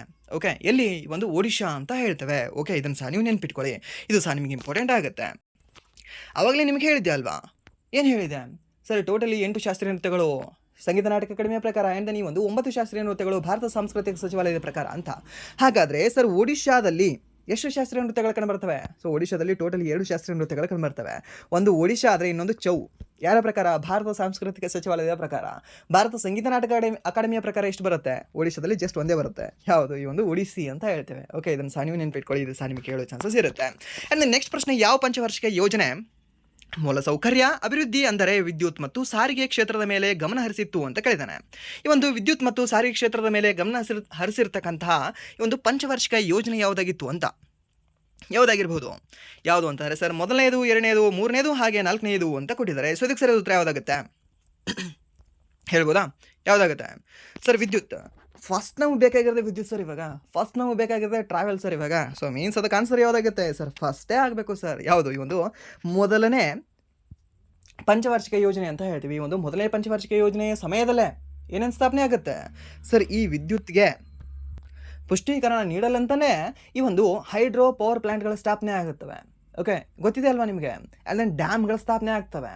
ಡ್ಯಾಮ್ಗಳು, ಈ ಒಂದು ಜಲಾಶಯಗಳು ಆಧುನಿಕ ಭಾರತದ ದೇವಾಲಯಗಳು ಅಂತ ಹೇಳಿರ್ತಕ್ಕಂಥ ವ್ಯಕ್ತಿ ಯಾರು ಸರ್? ನಮ್ಮ ಭಾರತದ ಮೊದಲ ಪ್ರಧಾನಿ ಆಗಿರ್ತಕ್ಕಂಥ ಜವಾಹರ್ಲಾಲ್ ನೆಹರು ಅಂತ ಹೇಳ್ತೇವೆ. ಓಕೆ, ಆ ಒಂದು ಉದ್ದೇಶದಿಂದ ಅವರು ಫಸ್ಟ್ ಡ್ಯಾಮ್ಗಳನ್ನು ಕಟ್ಟಿಸೋಕ್ಕೆ ಅವರು ಪ್ರಿಫರೆನ್ಸ್ನ ಕೊಡ್ತಾರೆ ಮೊದಲ ಪಂಚವಾರ್ಷಿಕ ಯೋಜನೆಯ ಸಮಯದಲ್ಲಿ. ಆ್ಯಂಡ್ ದೆನ್ ಸಾರಿಗೆ ಕ್ಷೇತ್ರದ ಮೇಲೆ ಒತ್ತು ನೀಡ್ತಾರೆ, ವಿದ್ಯುತ್ ಕ್ಷೇತ್ರದ ಮೇಲೆ ಒತ್ತು ನೀಡ್ತಾರೆ, ಆ್ಯಂಡ್ ನೆಕ್ಸ್ಟ್ ಒಂದು ಶಿಕ್ಷಣದ ಕ್ಷೇತ್ರದ ಮೇಲೂ ಸಹ ಒತ್ತು ನೀಡ್ತಾರೆ. ಯಾವಾಗ ಅಂತಂದರೆ ಒಂದು ಮೊದಲನೇ ಪಂಚವಾರ್ಷಿಕ ಯೋಜನೆ ಅವಧಿಯಲ್ಲಿ ಅಂತ ಹೇಳ್ತೇವೆ. ಓಕೆ, ಅದನ್ನು ಸಹ ನೀವು ನೆನ್ಪಿಟ್ಕೊಳ್ಳಿ. ಆ್ಯಂಡ್ ದೆನ್ ನೆಕ್ಸ್ಟ್ ನಿಮಗೆ ಇನ್ನೊಂದು ಸಹ ಕೇಳ್ಬೋದು, ಯಾವುದು ಈ ಅವಾರ್ಡ್ಗಳೇನಿದಾವಲ್ವ, ಯಾವುದು? ಭಾರತ ರತ್ನ ಅವಾರ್ಡ್. ಭಾರತ ರತ್ನ ಅವಾರ್ಡ್ ಆಗಿರಲಿ, ಕೇಂದ್ರೀಯ ಸಾಹಿತ್ಯ ಅಕಾಡೆಮಿ ಪ್ರಶಸ್ತಿಗಳಾಗಿರಲಿ, and then next Padmashri, Padmabhushan and then Padma Vibhushan ಪ್ರಶಸ್ತಿಗಳು, ಈ 4 ಸಹ ಸ್ಥಾಪನೆ ಆಗಿರೋದು ಯಾವಾಗ ಅಂತಂದರೆ ಇದೇ ಒಂದು ಮೊದಲನೇ ಪಂಚವಾರ್ಷಿಕ ಯೋಜನೆಯ ಅವಧಿಯಲ್ಲಿ, ಸಮಯದಲ್ಲಿ ಅಂತ ಹೇಳ್ತೀವಿ. ಯಾಕೆ? 1954 ಇದು ಸ್ಥಾಪನೆ ಆಗುತ್ತೆ. ಮೊದಲನೇ ಒಂದು ಪಂಚವಾರ್ಷಿಕ ಯೋಜನೆ ಅವಧಿ ಏನಾಗಿತ್ತು? 51ರಿಂದ 56 ಮೀನ್ಸ್ 54 ಬರುತ್ತೆ, ಇದೇ ಒಂದು ಮಧ್ಯದಲ್ಲಿ ಬರುತ್ತಲ್ವಾ. ಸೊ ಅದಕ್ಕೆ ನೀವು ಆನ್ಸರ್ ನೀವು ಹೀಗೆ ಹೇಳಬೇಕಾಗತ್ತೆ. ಓಕೆ, ಇದನ್ನು ಸಹ ನೀವು ನೆನ್ಪಿಟ್ಕೊಳ್ಳಿ. ಆ್ಯಂಡ್ ನೆಕ್ಸ್ಟ್ ಪ್ರಶ್ನೆ, ಡ್ಯಾಶ್ ಭಾರತೀಯ ನೃತ್ಯದಲ್ಲಿ ಪ್ರದರ್ಶನ ಅಥವಾ ಸಂಶೋಧನೆಯಲ್ಲಿ ಶ್ರೇಷ್ಠತೆ ಮತ್ತು ಸಾಧನೆಗಾಗಿ ನೀಡುತ್ತದೆ ಅಂತ ಕೇಳಿದ್ದಾನೆ. ಯಾವ ಪ್ರಶಸ್ತಿಯನ್ನು ಈ ಒಂದು ನೃತ್ಯದಲ್ಲಿ, ಈ ನೃತ್ಯ ಪ್ರದರ್ಶನದಲ್ಲಿ ಅಥವಾ ಈ ಒಂದು ಸಂಶೋಧನೆಯ ಶ್ರೇಷ್ಠತೆಗಾಗಿ ಈ ಒಂದು ಪ್ರಶಸ್ತಿಯನ್ನು ನೀಡಲಾಗ್ತದೆ ಅಂತ? ಯಾವ ಪ್ರಶಸ್ತಿ ಇರ್ಬೋದು ಅದು? ಯಾವುದು? ಈ ಒಂದು ಮನೋರಮಾ ಠಕ್ಕರ್ ಪ್ರಶಸ್ತಿ, ರುಕ್ಮಿಣಿ ದೇವಿ ಪ್ರಶಸ್ತಿ, ಉದಯ ಶಂಕರ್ ಪ್ರಶಸ್ತಿ, ಒಂದು ನೃತ್ಯ ಚೂಡಾಮಣಿ ಪ್ರಶಸ್ತಿ ಅಂತ ಕೊಟ್ಟಿದ್ದಾರೆ. ಸೊ ಅದಕ್ಕೆ ಸರಿಯಾದ ಉತ್ತರ ಯಾವುದಾಗುತ್ತೆ? ಕ್ವಶನ್ ಏನಿದೆ, ನೃತ್ಯ ಪ್ರದರ್ಶನದಲ್ಲಿ ಅಥವಾ ಸಂಶೋಧನೆಯಲ್ಲಿ ಶ್ರೇಷ್ಠತೆ. ಓಕೆ, ಎರಡರಲ್ಲೂ ಸಹ ಯಾರಿಗೆ ಯಾವ ಪ್ರಶಸ್ತಿ ನೀಡಲಾಗ್ತದೆ ಅಂತ? ಯಾವುದು ಅಂದರೆ ಸರ್ ದ್ಯಾಟ್ ಈಸ್ ಒಂದು ಮನೋರಮಾ ಠಕ್ಕರ್ ಪ್ರಶಸ್ತಿ ಅಂತ ಹೇಳ್ತೀವಿ. ಸರ್ ಯಾವುದು ಅಂತ ಹೇಳ್ತೀವಿ? ಒಂದು ಮನೋರಮಾ ಠಕ್ಕರ್ ಪ್ರಶಸ್ತಿಯನ್ನು ನೀಡಿ ಗೌರವಿಸಲಾಗ್ತದೆ. ಓಕೆ, ಇದನ್ನು ಸಹ ನೀವು ನೆನ್ಪಿಟ್ಕೊಳ್ಳಿ. ಆ್ಯಂಡ್ ನಾನು ರೀಸೆಂಟ್ ಯಾವುದೋ ಕ್ವಶನ್ ಪೇಪರಲ್ಲಿ ನೋಡ್ತಾ ಇದ್ದೆ, I think RRB NTPC question paper ಅನಿಸುತ್ತೆ. ಓಕೆ, ಸೊ CBT 2 ಅಲ್ಲೇನು ಕ್ವಶನ್ ಕೇಳಿದ್ರು ಅಂತಂದರೆ ಈ ಮಾತೃಭೂಮಿ ಪ್ರಶಸ್ತಿ. ಓಕೆ, ಈ ಮಾತೃಭೂಮಿ ಪ್ರಶಸ್ತಿ 2025 ಮಾತೃಭೂಮಿ ಪ್ರಶಸ್ತಿಯನ್ನು ಯಾರಿಗೆ ನೀಡಿ ಗೌರವಿಸಲಾಗಿದೆ ಅಂತ? ಯಾರಿಗೆ ಅಂದರೆ ಸರ್ ದ್ಯಾಟ್ ಇಸ್ ಒಂದು ಸಾರಾ ಜೋಸೆಫ್ ಅವರಿಗೆ ನೀಡಿ ಗೌರವಿಸಲಾಗಿದೆ. ಓಕೆ, ಅದನ್ನು ನೆನ್ಪಿಟ್ಕೊಳ್ಳಿ. ಸಾರಾ ಜೋಸೆಫ್ ಯಾವ ರಾಜ್ಯದವರು? ಕೇರಳ ರಾಜ್ಯದವರು. ಮಾತೃಭೂಮಿ ಪ್ರಶಸ್ತಿ ಎಲ್ಲಿ ಕೊಡ್ತಾರೆ? ಇದೇ ಒಂದು ಕೇರಳದ ಕೊಚ್ಚಿಯಲ್ಲಿ ಕೊಡ್ತಾರೆ. ಓಕೆ, ಸೊ ಅದು ಸಹ ನಿಮ್ಗೆ ಗೊತ್ತಿರಬೇಕಾಗುತ್ತೆ. ಸೊ ಅಲ್ಲಿ ಸರಿಯಾದ ಉತ್ತರ ಯಾವುದಾಗುತ್ತೆ ಸರ್? ಮನೋರಮಾ ಠಕ್ಕರ್ ಪ್ರಶಸ್ತಿ ಅಂತ ಹೇಳ್ತೇವೆ. ಆ್ಯಂಡ್ ದೆನ್ ನೆಕ್ಸ್ಟ್ ಪ್ರಶ್ನೆ, ಒಂದು ಡ್ಯಾಶ್ ಒಳಾಂಗಣ ಅಥವಾ ಹೊರಾಂಗಣದಲ್ಲಿ ಆಡಬಹುದಾಗಿದೆ ಅಂತ ಕೇಳಿದ್ದಾನೆ. ಒಳಾಂಗಣದಲ್ಲೂ ಆಡಬಹುದು ಅಂತೆ, ನಾವು ಹೊರಾಂಗಣದಲ್ಲೂ ಆಡಬಹುದು ಅಂತೆ. ಇಂಡೋರ್ ಮತ್ತು ಔಟ್ಡೋರ್ ಎರಡೂ ಸಹ ಗೇಮ್ ಆಗಿದೆ. ಇದು ಯಾವುದಾಗಿರ್ಬೋದು? ಅದು ಯಾವ ಸರ್? ಅದು ಗಾಲ್ಫ್. ಸರ್ ಗಾಲ್ಫ್ನ ನಾವು ಹೊರಾಂಗಣದಲ್ಲೇ ಆಡ್ತೀವಿ. ಕ್ರಿಕೆಟ್ ಹೊರಾಂಗಣದಲ್ಲಿ ಆಡ್ತೀವಿ. ಟೇಬಲ್ ಟೆನ್ನಿಸ್ ನಾವು ಎಲ್ಲಿ ಆಡ್ತೀವಿ ಸರ್? ಒಳಾಂಗಣದಲ್ಲಿ ಆಡ್ತೀವಿ. ಹಾಗಾದರೆ ವಾಲಿಬಾಲ್ ನಾವು ಒಳಾಂಗಣದಲ್ಲೂ ಸಹ ಆಡ್ಬೋದು, ಹೊರಾಂಗಣದಲ್ಲೂ ಸಹ ಆಡ್ಬೋದು. ಸೊ ಇದಕ್ಕೆ ಸರಿಯಾದ ಉತ್ತರ ಯಾವುದಾಗುತ್ತೆ sir? That is one and only volleyball ಆಗುತ್ತೆ. ಓಕೆ, ಇದನ್ನು ಸಹ ನೀವು ನೆನ್ಪಿಟ್ಕೊಳ್ಳಿ. ವಾಲಿಬಾಲಲ್ಲಿ ಟೋಟಲ್ ಎಷ್ಟು ಪ್ಲೇಯರ್ಸ್ ಇರ್ತಾರೆ ಸರ್? 6 ಪ್ಲೇಯರ್ಸ್ಗಳು ಇರ್ತಾರೆ ಇಲ್ಲಿ ಒಂದು ವಾಲಿಬಾಲಲ್ಲಿ ಅಂತ ಹೇಳ್ತೇವೆ. ಅಂದರೆ ನೆಕ್ಸ್ಟ್ ಈ ಒಂದು ಕ್ರಿಕೆಟಲ್ಲಿ ಎಷ್ಟು ಜನ ಪ್ಲೇಯರ್ಸ್ ಇರ್ತಾರೆ ಸರ್? ಟೋಟಲಿ 11 ಜನ ಇರ್ತಾರೆ. ಈ ಒಂದು ಇಂಪ್ಯಾಕ್ಟ್ ರೂಲ್ ಬಂದಾಗಿಂದ IPL ಅಲ್ಲಿ ಎಷ್ಟು ಜನ ಪ್ಲೇಯರ್ಸ್ ಇದ್ದಾರೆ ಅಂತಂದರೆ 12 ಜನ ಪ್ಲೇಯರ್ಸ್ ಆಟ ಆಡ್ತಿದ್ದಾರೆ. ಓಕೆ, ಸೊ ಅದು ಸಹ ನಿಮ್ಗೆ ಗೊತ್ತಿರಲಿ. ಆ್ಯಂಡ್ ದೆನ್ ನೆಕ್ಸ್ಟ್ ಪ್ರಶ್ನೆ, ಒಂದು ಅಟಲ್ ಪಿಂಚನ್ ಯೋಜನೆ APY ಅಡಿಯಲ್ಲಿ ಭಾರತ ಸರ್ಕಾರದ ಸಹ ಕೊಡುಗೆ ಡ್ಯಾಶ್ ವರ್ಷಗಳ ಕಾಲ ಲಭ್ಯವಿರುತ್ತದೆ ಅಂತ ಕೇಳಿದಾನೆ. ಎಷ್ಟು ವರ್ಷಗಳ ಕಾಲ ಲಭ್ಯವಿರುತ್ತದೆ? ಯಾವುದೇ ಒಂದು ಭಾರತ ಸರ್ಕಾರದ ಸಹ ಕೊಡುಗೆ ಅನ್ನೋದು. ಸಹ ಕೊಡುಗೆ ಅಂದರೆ ಏನಂತ ಹೇಳ್ಬೋದು ನಾವು? ಕಾಂಟ್ರಿಬ್ಯೂಷನ್ ಅಂತ ಹೇಳ್ತೇವೆ. ಸೊ ಎಷ್ಟು ವರ್ಷ ಇರಬಹುದು? 60 ವರ್ಷ, 25 ವರ್ಷ, 10 ವರ್ಷ ಮತ್ತು 5 ವರ್ಷ ಅಂತ ಕೊಟ್ಟಿದ್ದಾರೆ. ಸೊ ಇದಕ್ಕೆ ಸರಿಯಾದ ಉತ್ತರ ಯಾವುದಾಗುತ್ತೆ ಸರ್? ಎಷ್ಟು ಅಂತಂದರೆ ಸರ್ 5 ವರ್ಷ ಇರುತ್ತೆ. ಓಕೆ, ಎಷ್ಟು? ಈ ಒಂದು 5 ವರ್ಷಗಳು ಇರ್ತದೆ. ಅಟಲ್ ಪಿಂಚಣಿ ಯೋಜನೆ ಅಡಿಯಲ್ಲಿ ಭಾರತ ಸರ್ಕಾರದ ಕೊಡುಗೆ, ಸಹ ಕೊಡುಗೆ ಅಂತ ಹೇಳ್ತೇವೆ, ಕಾಂಟ್ರಿಬ್ಯೂಷನ್ ಅಂತ ಹೇಳ್ತೀವಿ. ಓಕೆ, ಎಷ್ಟು ವರ್ಷ ಅಂದರೆ 5 ವರ್ಷ. ಇದನ್ನು ನೆನ್ಪಿಟ್ಕೊಳ್ಳಿ, ಇದು ಸಹ ನಿಮಗೆ ಇಂಪಾರ್ಟೆಂಟ್ ಆಗುತ್ತೆ. ಆ್ಯಂಡ್ ನೆಕ್ಸ್ಟ್ ಇನ್ನೊಂದು ಏನು ಅಂತಂದರೆ, ನಿಮಗೆ ಈ ಕ್ಲಾಸ್ ಐ ಥಿಂಕ್ ಕ್ಲಿಯರಾಗಿ ಕಾಣಿಸ್ದೇ ಇರಬಹುದು. ಸೊ ಪ್ಲೀಸ್ ನಿಮ್ಮ ಒಂದು ವಿಡಿಯೋ ಕ್ಲಾರಿಟಿ ಇದೆಯಲ್ವಾ, ಅದು 240 ಇರುತ್ತೆ, 240 ಅಥವಾ 360 ಇರುತ್ತೆ. ಅದನ್ನು ಸ್ವಲ್ಪ ನೀವು 720ನ ಇಟ್ಕೊಳ್ಳಿ. ಓಕೆ, ಸೊ ನಿಮಗೆ ಸ್ವಲ್ಪ ಕ್ಲಾರಿಫೈಯಲ್ಲಿ ಆ್ಯಂಡ್ ದೆನ್ ಸ್ವಲ್ಪ ಕ್ಲಿಯರಾಗಿ ನಿಮಗೆ ಪಿಕ್ಸಲಲ್ಲಿ ಇಟ್ಕೊಂಡ್ರೆ ನಿಮಗೆ ಕ್ಲಿಯರಾಗಿ ಕಾಣಿಸುತ್ತೆ. ಓಕೆ, ಸೊ ನಾನು ನಿಮಗೆ ರಿಕ್ವೆಸ್ಟ್ ಮಾಡ್ಕೊಳ್ತೇನೆ. ಆ್ಯಂಡ್ ನೆಕ್ಸ್ಟ್ ಪ್ರಶ್ನೆ ಒಂದು, ಶಾಸ್ತ್ರೀಯ ನೃತ್ಯಗಾರ ಓಲಿ ಜರಾಂಗ್ ಈ ಕೆಳಗಿನ ಯಾವ ರಾಜ್ಯಕ್ಕೆ ಸೇರಿದ್ದಾರೆ ಅಂತ ಕೇಳಿದ್ದಾನೆ. ಯಾವ ಸಾರಿ ಒಂದು ಶಾಸ್ತ್ರೀಯ ನೃತ್ಯಗಾರ ಓಲಿ ಜರಾಂಗ್ ಅವರು ಯಾವ ಒಂದು ನೃತ್ಯಕ್ಕೆ ಸೇರಿರಬಹುದು? ಯಾವುದಕ್ಕೆ ಸರ್? ಅಸ್ಸಾಂ, ಅರುಣಾಚಲ ಪ್ರದೇಶ, ಸಿಕ್ಕಿಂ ಮತ್ತು ಮೇಘಾಲಯ ಅಂತ ಕೊಟ್ಟಿದ್ದಾನೆ. ಫಸ್ಟ್ ನಮ್ಮ ಮೈಂಡ್ ಏನಂತ ಹೇಳುತ್ತೆ, ಟೈಮ್ ಓಡ್ತಾ ಇದೆ, ಶಾಸ್ತ್ರೀಯ ಅಂತ ಕಾಣ್ತಿದೆ, ಅಸ್ಸಾಂ ಅಂತ ಅಲ್ಲಿದೆ, ಹಾಕ್ ಅಸ್ಸಾಂ ಟಿಕ್ ಅಂತ. ಅಲ್ಲ ಅದಕ್ಕೆ ಆನ್ಸರ್. ಯಾಕೆ? ನಿಮಗೆ ಕ್ವಶನ್ ಇಲ್ಲಿ ನೋಡಿ, ಇಷ್ಟು ಈಸಿಯಾಗಿ ಕೊಡಲ್ಲ, ಕ್ವಶನ್ ಕೊಡೋದೇ ಇಲ್ಲ. ನಿಮಗೆ ಹೀಗೆ ಕೊಡಬಹುದಾಗಿತ್ತು, ಏನಂತ, ಈ ಒಂದು ಶಾಸ್ತ್ರೀಯ ನೃತ್ಯ ಯಾವ ರಾಜ್ಯದಲ್ಲಿ ಕಂಡುಬರುತ್ತೆ ಅಂತ. ಅವಾಗ ನೀವು ಅಸ್ಸಾಂ ಅಂತ ಹೇಳಿದ್ರೆ ರಾಂಗ್ ಇಲ್ಲ. ಓಕೆ, ಅದು ಕರೆಕ್ಟ್ ಇರುತ್ತೆ.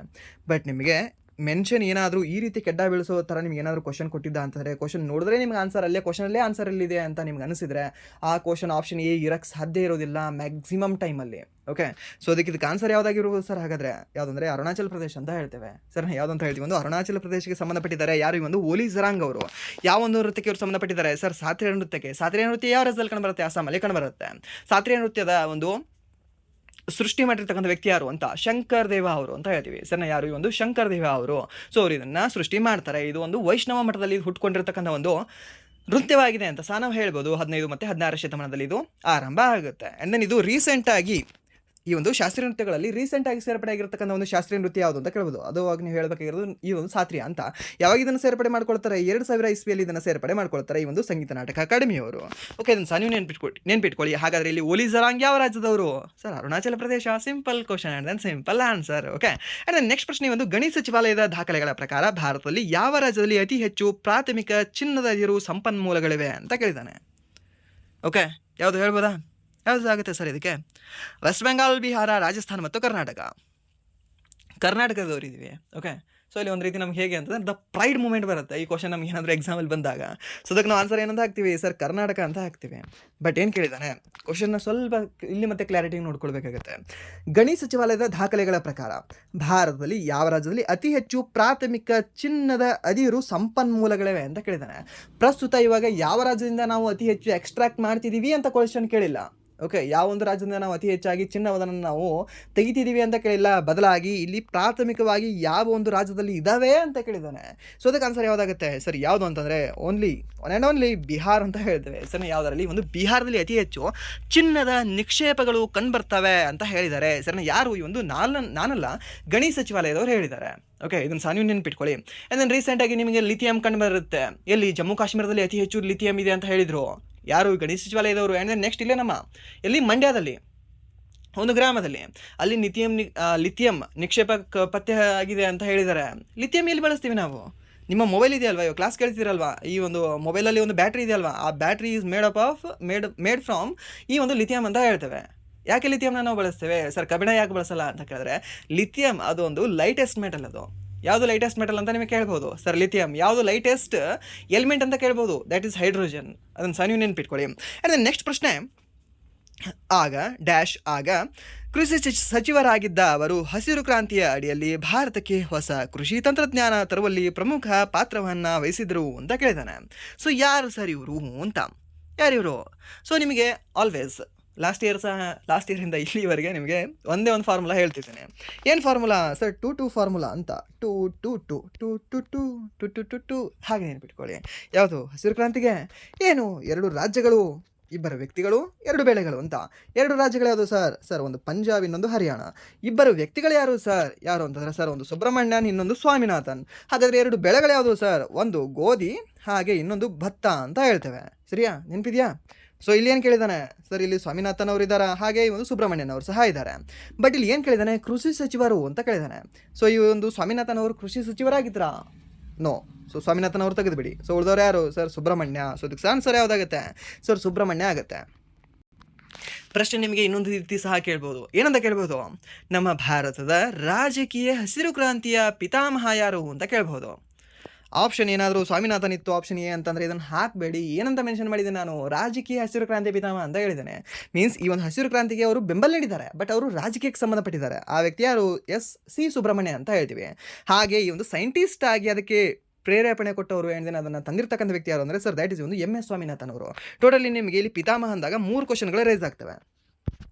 ಏನು, ಹಸಿರು ಕ್ರಾಂತಿಯ ಪಿತಾಮಹ ಯಾರು ಅಂತ, ಯಾರು ಸರ್ ಅವರು, ಮೆಕ್ಸಿಕೋದವರು.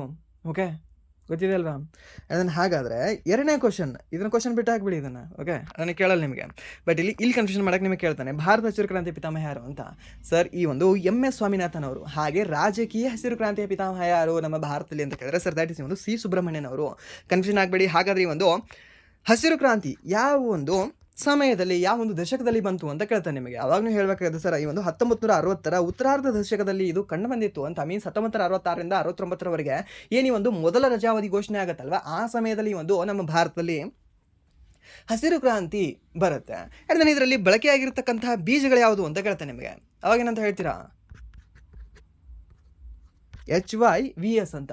ಆ ಪ್ರೋಗ್ರಾಮ್ ಕೇಳ್ತಾನೆ ನಿಮಗೆ, HYVP ಅಂತ ಹೇಳ್ತೀವಿ. ಮೀನ್ಸ್ ಇವು HYVP ಅಂದ್ರೆ ಏನು, HYVS ಅಂದ್ರೆ ಏನು ಅಂತ, ಹೈ ಈಲ್ಡಿಂಗ್ ವೆರೈಟಿ ಪ್ರೋಗ್ರಾಮ್ ಅಂತ ಹೇಳ್ತೀವಿ. ಹಾಗಾದರೆ HYVS ಅಂದ್ರೆ ಏನು, ಹೈ ಈಲ್ಡಿಂಗ್ ವೆರೈಟಿ ಸೀಡ್ಸ್ ಅಂತ ಹೇಳ್ತೀವಿ. ಈ ಸೀಡ್ಸ್ಗಳನ್ನು ಇಲ್ಲಿ ತಂದು ಬಿತ್ತನೆ ಮಾಡಲಾಗಿತ್ತು. ಎಲ್ಲಿ, ಒಂದು ಪಂಜಾಬ್ ಮತ್ತು ಹರಿಯಾಣ ಅಂತ ಹೇಳ್ತೇವೆ. ಓಕೆ, ಅದನ್ನು ಸಹ ನೀವು ನೆನ್ಪಿಟ್ಕೊಳ್ಳಿ. ಅಂದರೆ ನೆಕ್ಸ್ಟ್ ಪ್ರಶ್ನೆ ಒಂದು 2011ರ ಜನಗಣತಿಯ ಪ್ರಕಾರ ಯಾವ ರಾಜ್ಯದಲ್ಲಿ ಅತಿ ಹೆಚ್ಚು ಜನಸಂಖ್ಯಾ ಬೆಳವಣಿಗೆ ದರ ಇದೆ ಅಂತ ಕೇಳಿದ್ದಾನೆ. ಯಾವ ಒಂದು ರಾಜ್ಯದಲ್ಲಿ ಅತಿ ಹೆಚ್ಚು ಜನಸಂಖ್ಯಾ ಬೆಳವಣಿಗೆ ದರ ಇದೆ ಹೇಳ್ಬೋದಾ? ಹೇಳಿ ನೋಡುವ. ಬಿಹಾರ, ಉತ್ತರ ಪ್ರದೇಶ, ಮೇಘಾಲಯ ಮತ್ತು ಮಧ್ಯಪ್ರದೇಶ.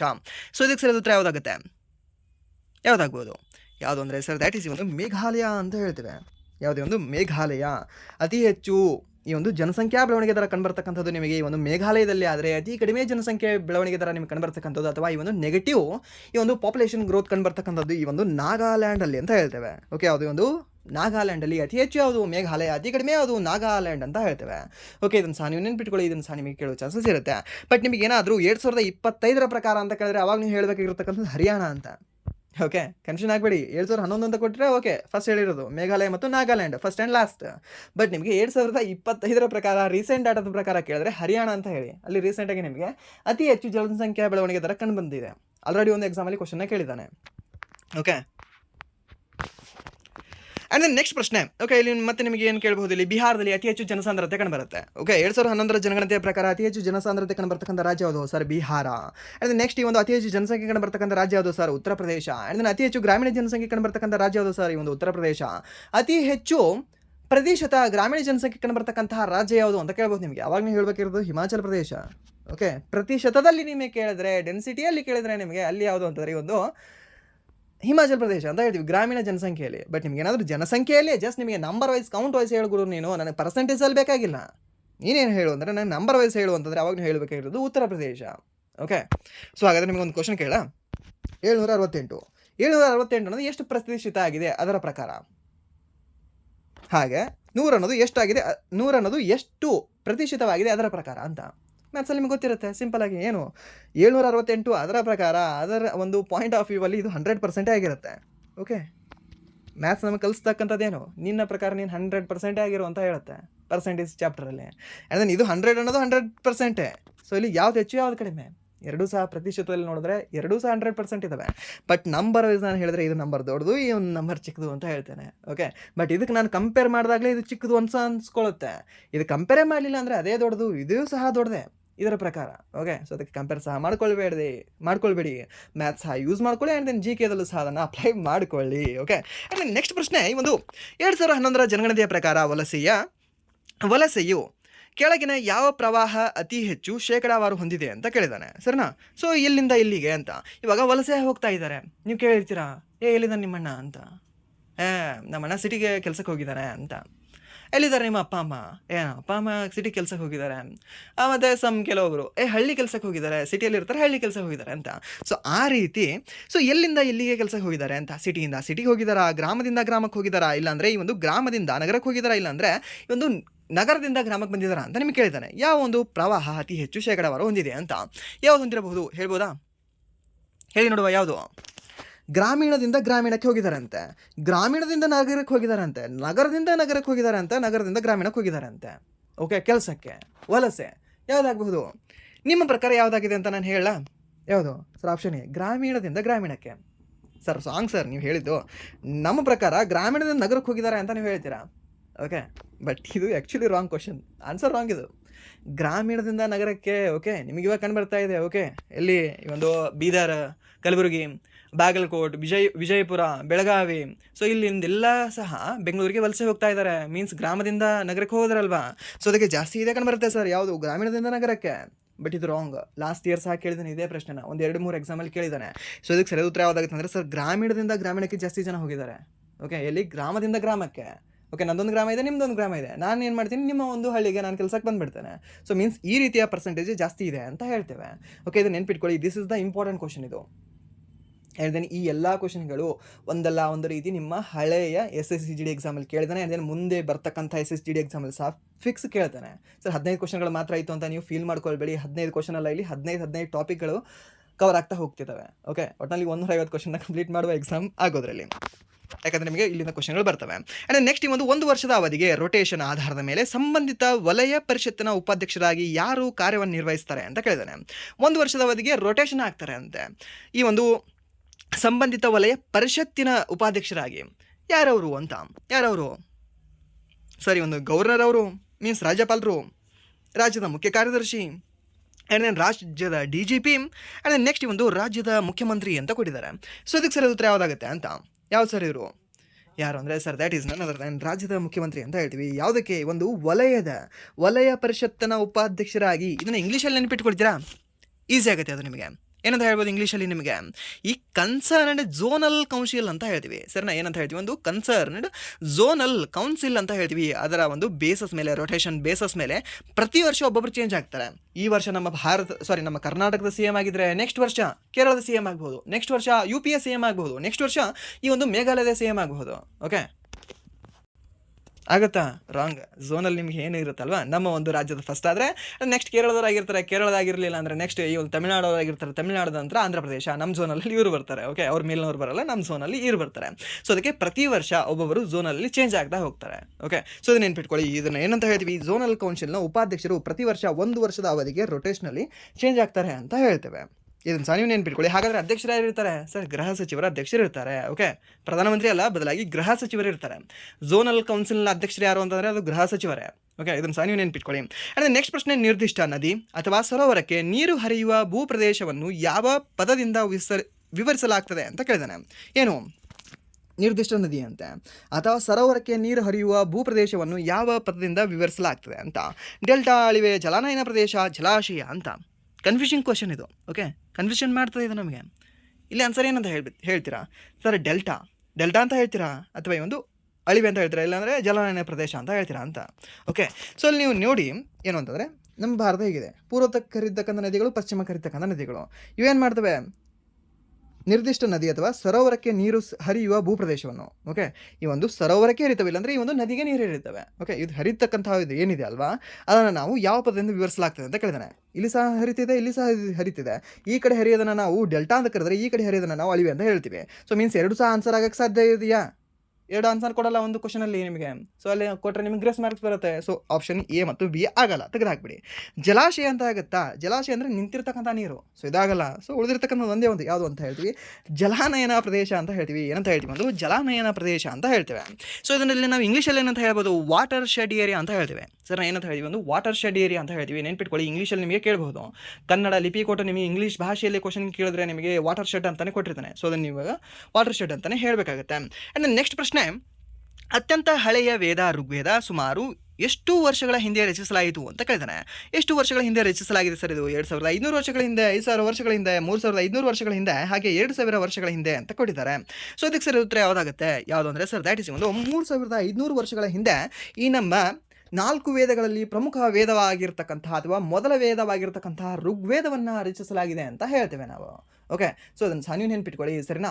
ಸೊ ಇದು ಸಹ ನಿಮಗೆ ಇಂಪಾರ್ಟೆಂಟ್ ಆಗುತ್ತೆ. ಸೊ ಟೋಟಲಿ ವೇದಗಳು ಎಷ್ಟಿದಾವೆ ಸರ್? 4 ವೇದಗಳಿದ್ದಾವೆ. ಯಾವುದು? ಮೊದಲನೇ ವೇದ ಸರ್ ಋಗ್ವೇದ, ಎರಡನೇದು ಯಾವುದು ಸರ್? ಯಜುರ್ವೇದ, ಮೂರನೇದು ಯಾವುದು? ಈ ಒಂದು ಸಾಮವೇದ ಅಂತ ಹೇಳ್ತೀವಿ. ಅಂದರೆ 4ನೇದು ಯಾವುದು ಅಂತ ಕೇಳಿದ್ರೆ ಸರ್ ದ್ಯಾಟ್ ಈಸ್ ಒಂದು ಅಥರ್ವ ವೇದ ಅಂತ ಹೇಳ್ತೀವಿ. ಹಾಗೆ ಒಂದು ಮ್ಯಾಜಿಕ್ಗೆ, ಯಾವ ಮ್ಯಾಜಿಕ್? ಬ್ಲ್ಯಾಕ್ ಮ್ಯಾಜಿಕ್ಗೆ ಅಥವಾ ಈ ಒಂದು ಮಾಟ ಮಂತ್ರಕ್ಕೆ ಸಂಬಂಧಿಸಿರ್ತಕ್ಕಂಥ ವೇದ ಯಾವುದು ಸರ್? 4ನೇ ವೇದ.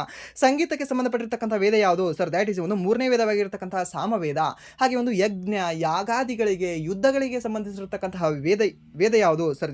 ದ್ಯಾಟ್ ಈಸ್ ಈ ಒಂದು ಯಜುರ್ವೇದ ಅಂತ ಹೇಳ್ತೀವಿ. ಹಾಗೆ ಈ ಒಂದು ಗದ್ಯ ರೂಪದಲ್ಲಿ ಕಂಡುಬರ್ತಕ್ಕಂತಹ ವೇದ ಯಾವುದು ಅಂತ ಕೇಳ್ತಾನೆ. ಅವಾಗಲೂ ಹೇಳಬೇಕಿರೋದು ಯಾವುದು ಸರ್? ಋಗ್ವೇದ ಅಂತ ಹೇಳ್ತೀವಿ. ಹಾಗೆ ನಿಮಗೆ ಕೇಳ್ಬೋದು, ಯಾವ 2 ವೇದಗಳು ಸಿಮಿಲಾರಿಟಿ ಹೊಂದಿವೆ ಅಂತ? ಯಾವುದು ಸರ್? ಒಂದು ಋಗ್ವೇದ, ಹಾಗೆ ಇನ್ನೊಂದು ಸಾಮವೇದ ಅಂತ ಹೇಳ್ತೀವಿ. ಈ ಒಂದು ಋಗ್ವೇದ ನಿಮಗೆ ಗದ್ಯ ರೂಪದಲ್ಲಿ ಕಂಡುಬಂದರೆ, ಈ ಒಂದು ಸಾಮವೇದ ಏನಿದೆ ಅಲ್ವಾ, ಇದು ಪದ್ಯ ರೂಪದಲ್ಲಿದೆ. ಎಕ್ಸಾಕ್ಟ್ಲಿ ಇದೇ ಇಲ್ಲಿ ಕಾಪಿ ಮಾಡಿದ್ದಾರೆ, ಬಟ್ ಅಲ್ಲಿ ಗದ್ಯ ರೂಪದಲ್ಲಿ ಹೇಳಿರೋದು ಇಲ್ಲಿ ಪದ್ಯ ರೂಪದಲ್ಲಿ ಹೇಳಿದ್ದಾರೆ. ಲಿರಿಕ್ ಮಾಡಿ ಇಲ್ಲಿ ಸಾಂಗ್ ಆಗಿ ಹೇಳಿದ್ದಾರೆ. ಸಾಂಗ್ ಇದ್ರೆ ಈಸಿಯಾಗಿ ನಮ್ಗೆ ಅರ್ಥ ಆಗುತ್ತಲ್ವಾ, ಈಸಿಯಾಗಿ ನಮ್ಗೆ ನೆನಪಿಳಿಯುತ್ತದೆ ಒಂದು ಸಾಂಗ್. ಸೊ ದ್ಯಾಟ್ಸ್ ವೈ ಹಾಗೆ ಹೇಳಿದ್ದಾರೆ ಅಂತ ನೀವು ನೆನ್ಪಿಟ್ಕೊಳ್ಳಿ. ಆ್ಯಂಡ್ ನೆಕ್ಸ್ಟ್ ಪ್ರಶ್ನೆ, ಪ್ರಸಿದ್ಧ ತಬಲಾ ವಾದಕ ಜಾಕೀರ್ ಹುಸೇನ್ ಅವರು ಈ ಕೆಳಗಿನ ಯಾವ ಸಂಗೀತ ಘರಾಣೆಗೆ ಸೇರಿದ್ದರು ಅಂತ ಕೇಳಿದಾನೆ. ಸಂಗೀತ ಘರಾಣೆಗೆ ಅವರು ಸೇರಿದ್ರು. ಯಾರು? ಜಾಕೀರ್ ಹುಸೇನ್ ಅವರು. ಯಾವುದಕ್ಕೆ ಅಂತ? ಯಾವುದಕ್ಕೆ ಸೇರಿರಬಹುದು ಅವರು ಅಂತ ಹೇಳ್ಬೋದಾ? ಯಾವುದು ಅಂದರೆ ಸರ್ ದ್ಯಾಟ್ ಈಸ್ ಒಂದು ಪಂಜಾಬ್ ಘರಾಣ, ದೆಹಲಿ ಘರಾಣ ಮತ್ತು ಬನಾರಸ್ ಘರಾಣ ಮತ್ತು ಇಂದೋರ್ ಘರಾಣ ಅಂತ ಕೊಟ್ಟಿದ್ದಾರೆ. ಸೊ ಇದಕ್ಕೆ ಸರಿ ಉತ್ತರ ಯಾವುದಾಗುತ್ತೆ? ಯಾವುದು ಅಂದರೆ ಸರ್ ದ್ಯಾಟ್ ಈಸ್ ನನ್ನ ದರ್ದಾನಿ ಒಂದು ಪಂಜಾಬ್ ಘರಾಣ ಅಂತ ಹೇಳ್ತೀವಿ. ಯಾರು? ಈ ಒಂದು ಜಾಕೀರ್ ಹುಸೇನ್ ಅವರು. ಯಾರು? ಈ ಒಂದು ಜಾಕೀರ್ ಹುಸೇನ್ ಅವರು. ಸರ್ ಜಾಕೀರ್ ಖಾನ, ಆ ಸ್ಟ್ಯಾಂಡಪ್ ಕಾಮಿಡಿ ಮಾಡ್ತಾರಲ್ವ, ಅವರೆಲ್ಲ ಇವರು ಜಾಕೀರ್ ಹುಸೇನ್ ಅವರು. ಇವರು ರೀಸೆಂಟಾಗಿ ಮೀನ್ಸ್ 2 ವರ್ಷಗಳ ಹಿಂದೆ ಈ ಅಮೆರಿಕದಲ್ಲಿ ಇವರು ಡೆತ್ ಆಗ್ತಾರೆ. ಓಕೆ, ದಟ್ಸ್ ವೈ ಅವ್ರ ಹೆಸರು ಮೇಲೆ ನಿಮಗೆ ಪ್ರಶ್ನೆ ಕೇಳೋದು ಚಾನ್ಸಸ್ ಇರುತ್ತೆ. ಸೊ ಅದಕ್ಕೆ ನೆನ್ಪಿಟ್ಕೊಳ್ಳಿ, ಇವರು ಪಂಜಾಬ್ ಘರಾಣೆಗೆ ಸಂಬಂಧಪಟ್ಟಿದ್ದಾರೆ. ಹಾಗಾದರೆ ಇವರು ಯಾವ ವಾದ್ಯಕ್ಕೆ ಸಂಬಂಧ ಹೊಂದಿದ್ದಾರೆ ಅಂತ? ಯಾವ ವಾದ್ಯ ಸರ್? ಯಾವುದಂದರೆ ಒಂದು ತಬಲಾಗೆ ಸಂಬಂಧ ಹೊಂದಿದ್ದಾರೆ. ಸರಿನಾ? ಯಾವುದು ಅಂತ ಹೇಳ್ತೀವಿ? ಒಂದು ತಬಲಾ ಅಂತ ಹೇಳ್ತೀವಿ. ತಬಲಾ. ಹಾಗಾದರೆ ನನ್ನ ಪ್ರಶ್ನೆ ಏನು ಅಂತಂದರೆ, ತಬಲಾ ಅನ್ನೋದು ತಂತಿವಾದ್ಯವೋ ಅಥವಾ ತಾಳವಾದ್ಯವೋ ಅಂತ? ಸರ್ ಇದನ್ನೇನು ಸರ್ ಇದು ಕ್ವಶನಲ್ಲಿ ಎಕ್ಸಾಮಲ್ಲಿ ಕೇಳಿದಾನೆ, ಅದನ್ನು ಹೇಳಿ ನೀವು ಫಸ್ಟ್ ಅಂತ. ಓಕೆ, ಇದನ್ನು ಸರ್ ನೀವು ಎಕ್ಸಾಮಲ್ಲಿ ಕೇಳಿದಾನೆ. ಲಾಸ್ಟ್ ನೀವು ನೋಡಿರ್ಬೋದು, ಲಾಸ್ಟ್ ಒಂದು 10 ಶಿಫ್ಟ್ಗಳಲ್ಲಿ ಲಾಸ್ಟ್ ಇಯರ್ ಇದನ್ನೇ ಕಂಟಿನ್ಯೂಸ್ ಆಗಿ ಕೇಳ್ತಾ ಬಂದಿದ್ದಾನೆ. ತಂತಿವಾದ್ಯ ಯಾವುದು, ತಾಳವಾದ್ಯ ಯಾವುದು ಅಂತ ಟಾಪಿಕ್ ಸಿಗದೇ ಇರೋದಕ್ಕೆ. ಸೊ ದ್ಯಾಟ್ಸ್ ವೈ ನಿಮ್ಮ ಲಾಸ್ಟ್ ಈ 3rd ವೀಕಲ್ಲಿ ಮತ್ತು 4th ವೀಕಲ್ಲಿ ಎಕ್ಸಾಮ್ ಯಾರಿರುತ್ತೆ ಅಲ್ವಾ, ಸೊ ಅವ್ರು ಸ್ವಲ್ಪ ಜಾಸ್ತಿ ಇದನ್ನು ನೋಡ್ಕೊಳ್ಳಿ, ಈ ಟಾಪಿಕ್ಗಳು. ಅದು ಹೇಗೆ ಅಂದರೆ ನಿಮಗೆ ಜಾಸ್ತಿ ಬುಕ್ಸ್ಗಳಲ್ಲಿ ಸಿಗಲ್ಲ, ಜಾಸ್ತಿ ನಿಮಗೆ ಕ್ಲಾಸ್ಗಳಲ್ಲಿ ಸಹ ಸಿಗಲ್ಲ, ಬಟ್ ಕ್ವಶನ್ ಕೇಳ್ತಾನೆ ಆ ರೀತಿ ಮೇಲೆ. ಓಕೆ, ಸೊ ಅದಕ್ಕೆ ನೀವು ನೆನಪಿಟ್ಕೊಳ್ಳಬೇಕಾಗುತ್ತೆ. ತಬಲಾ ಅನ್ನೋದು ಇದೊಂದು ತಾಳವಾದ್ಯವಾಗಿದೆ. ಯಾಕಂದರೆ ಇದರಲ್ಲಿ ಏನಾದರೂ ನಿಮಗೆ ತಂತಿ ಸಿಗುತ್ತಾ? ಇಲ್ಲ ಅಲ್ವಾ. ಜಸ್ಟ್ ನೀವು ಡಮ್ ಅಂತ ಬರೆದಾಗ ಅದು ಡಮ್ ಅಂತ ಅನ್ನುತ್ತೆ ಅಷ್ಟೇ. ಓಕೆ, ಮೀನ್ಸ್ ಅದರಿಂದ ಒಳಗಡೆ ಗಾಳಿಯಿಂದ ಅದೇನಾದರೂ ಸೌಂಡನ್ನು ಹೊರಸೂಸ್ತು ಅಂತಂದರೆ ಅದನ್ನು ನಾವೇನು ಹೇಳ್ತೀವಿ? ತಬಲಾ.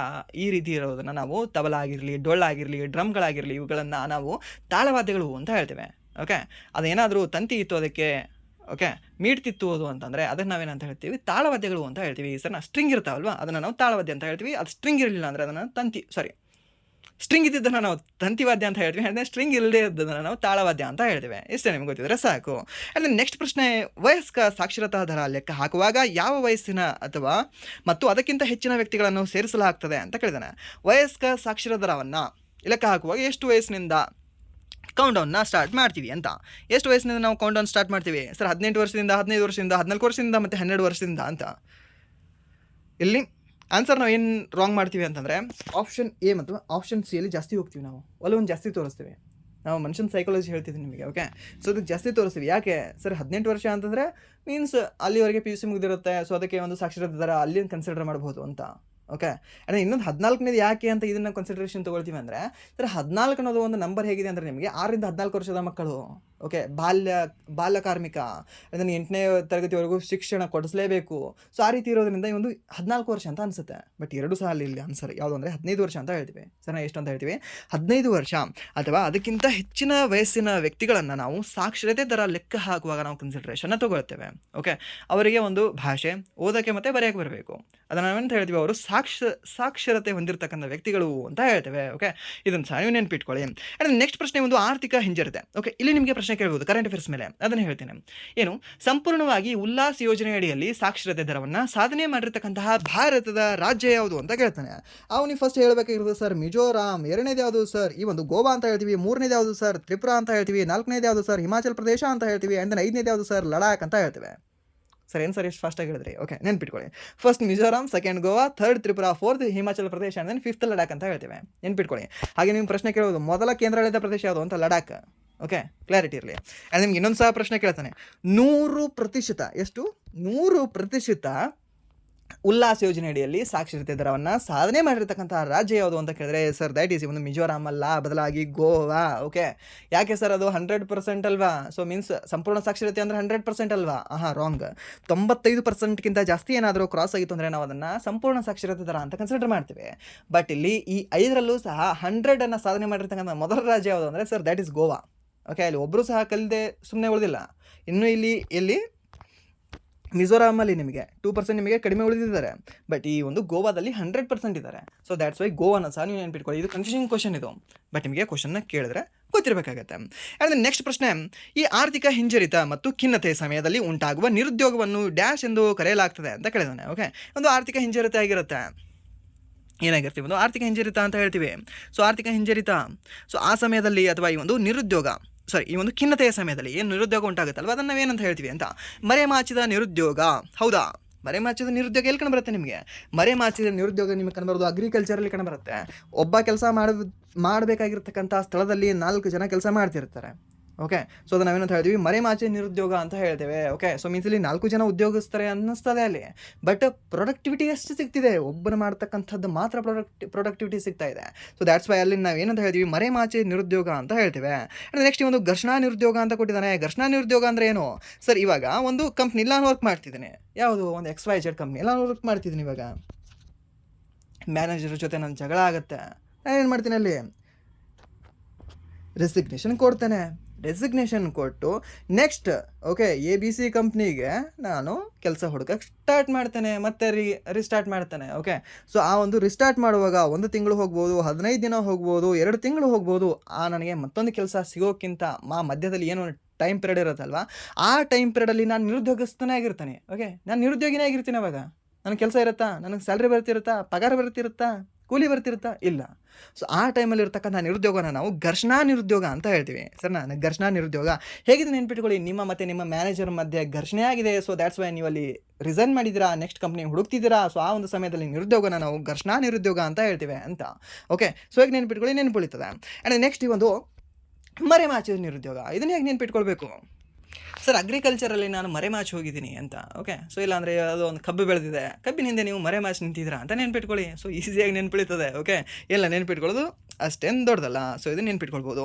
ಹಾಗಾದರೆ ಇಲ್ಲಿ ಯಾವುದು ಅಂತ ಆಪ್ಷನ್ ಸಿ ಆಗುತ್ತಾ, ಆಪ್ಷನ್ ಡಿ ಆಗುತ್ತಾ? ಹೇಳ್ಬೋದಾ ಇದಕ್ಕೆ? ಯಾವುದಾಗುತ್ತೆ?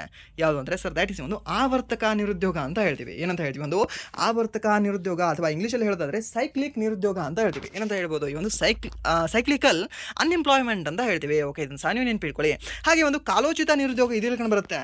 ಇದನ್ನು ನಾವೇನಂತ ಹೇಳ್ಬೋದು ಅಂದರೆ ಸೀಸ್ನಲ್ ಅನ್ಎಂಪ್ಲಾಯ್ಮೆಂಟ್ ಅಂತ ಹೇಳ್ಬೋದು. ಏನಂತ ಹೇಳ್ಬೋದು, ಸೀಸ್ನಲ್ ಅನ್ಎಂಪ್ಲಾಯ್ಮೆಂಟ್ ಅಂದರೆ ಇವಾಗ ನೋಡಿ, ನೀವು ಇದನ್ನು ಸಹ ನೀವು ಅಗ್ರಿಕಲ್ಚರ್ಗೆ ರಿಲೇಟ್ ಮಾಡಬಹುದು. ಸಮ್ 150%. ಹೇಗೆ ಸರ್, ನಿಮಗೆ ಈ ಜನವರಿಯಿಂದ ಅಪ್ ಟು ಎಲ್ಲಿವರೆಗೆ, ಫೆಬ್ರವರಿವರೆಗೆ ನಿಮಗೆ ಕೆಲಸ ಇರುತ್ತೆ ತೋಟದಲ್ಲಿ. ಫೆಬ್ರವರಿಯಿಂದ ಅಂಟಿಲ್ ನಿಮಗೆ ಜೂನ್ವರೆಗೂ ಏನು ಕೆಲಸ ಇರುತ್ತೆ?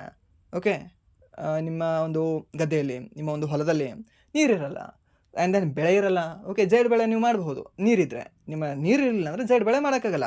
ಸೊ ಆ ಸಮಯದಲ್ಲಿ ನೀವು ನಿರುದ್ಯೋಗಸ್ಥರೋ ಅಥವಾ ಅಲ್ಲವೋ, ಏನು ಉದ್ಯೋಗಸ್ಥರು, ನಿರುದ್ಯೋಗ ಇರುತ್ತೆ ತಾನೇ ಆವಾಗ.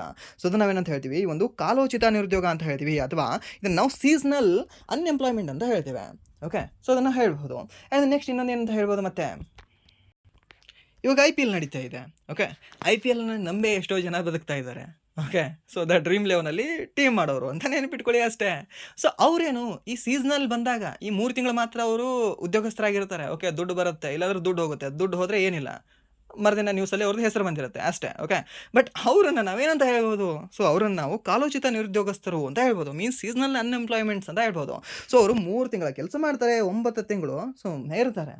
ಓಕೆ, ಇದನ್ನು ನಾವು ನಿರುದ್ಯೋಗ ಅಂತ ಹೇಳೋಕ್ಕಾಗತ್ತಾ? ಒಂದು ಪಕ್ಷದ ಪ್ರಕಾರ ಹೇಳಿದ್ರೆ, ಒಂದು 4-5 ವ್ಯಕ್ತಿಗಳ ಪ್ರಕಾರ ಇದನ್ನು ನಾವು ನಿರುದ್ಯೋಗ ಅಂತ ಹೇಳೋಕ್ಕಾಗಲ್ಲ. ಬಟ್ ಆದರೂ ಸಹ ನಾವು ಇದನ್ನು ನಿರುದ್ಯೋಗ ಅಂತ ಹೇಳ್ತೇವೆ.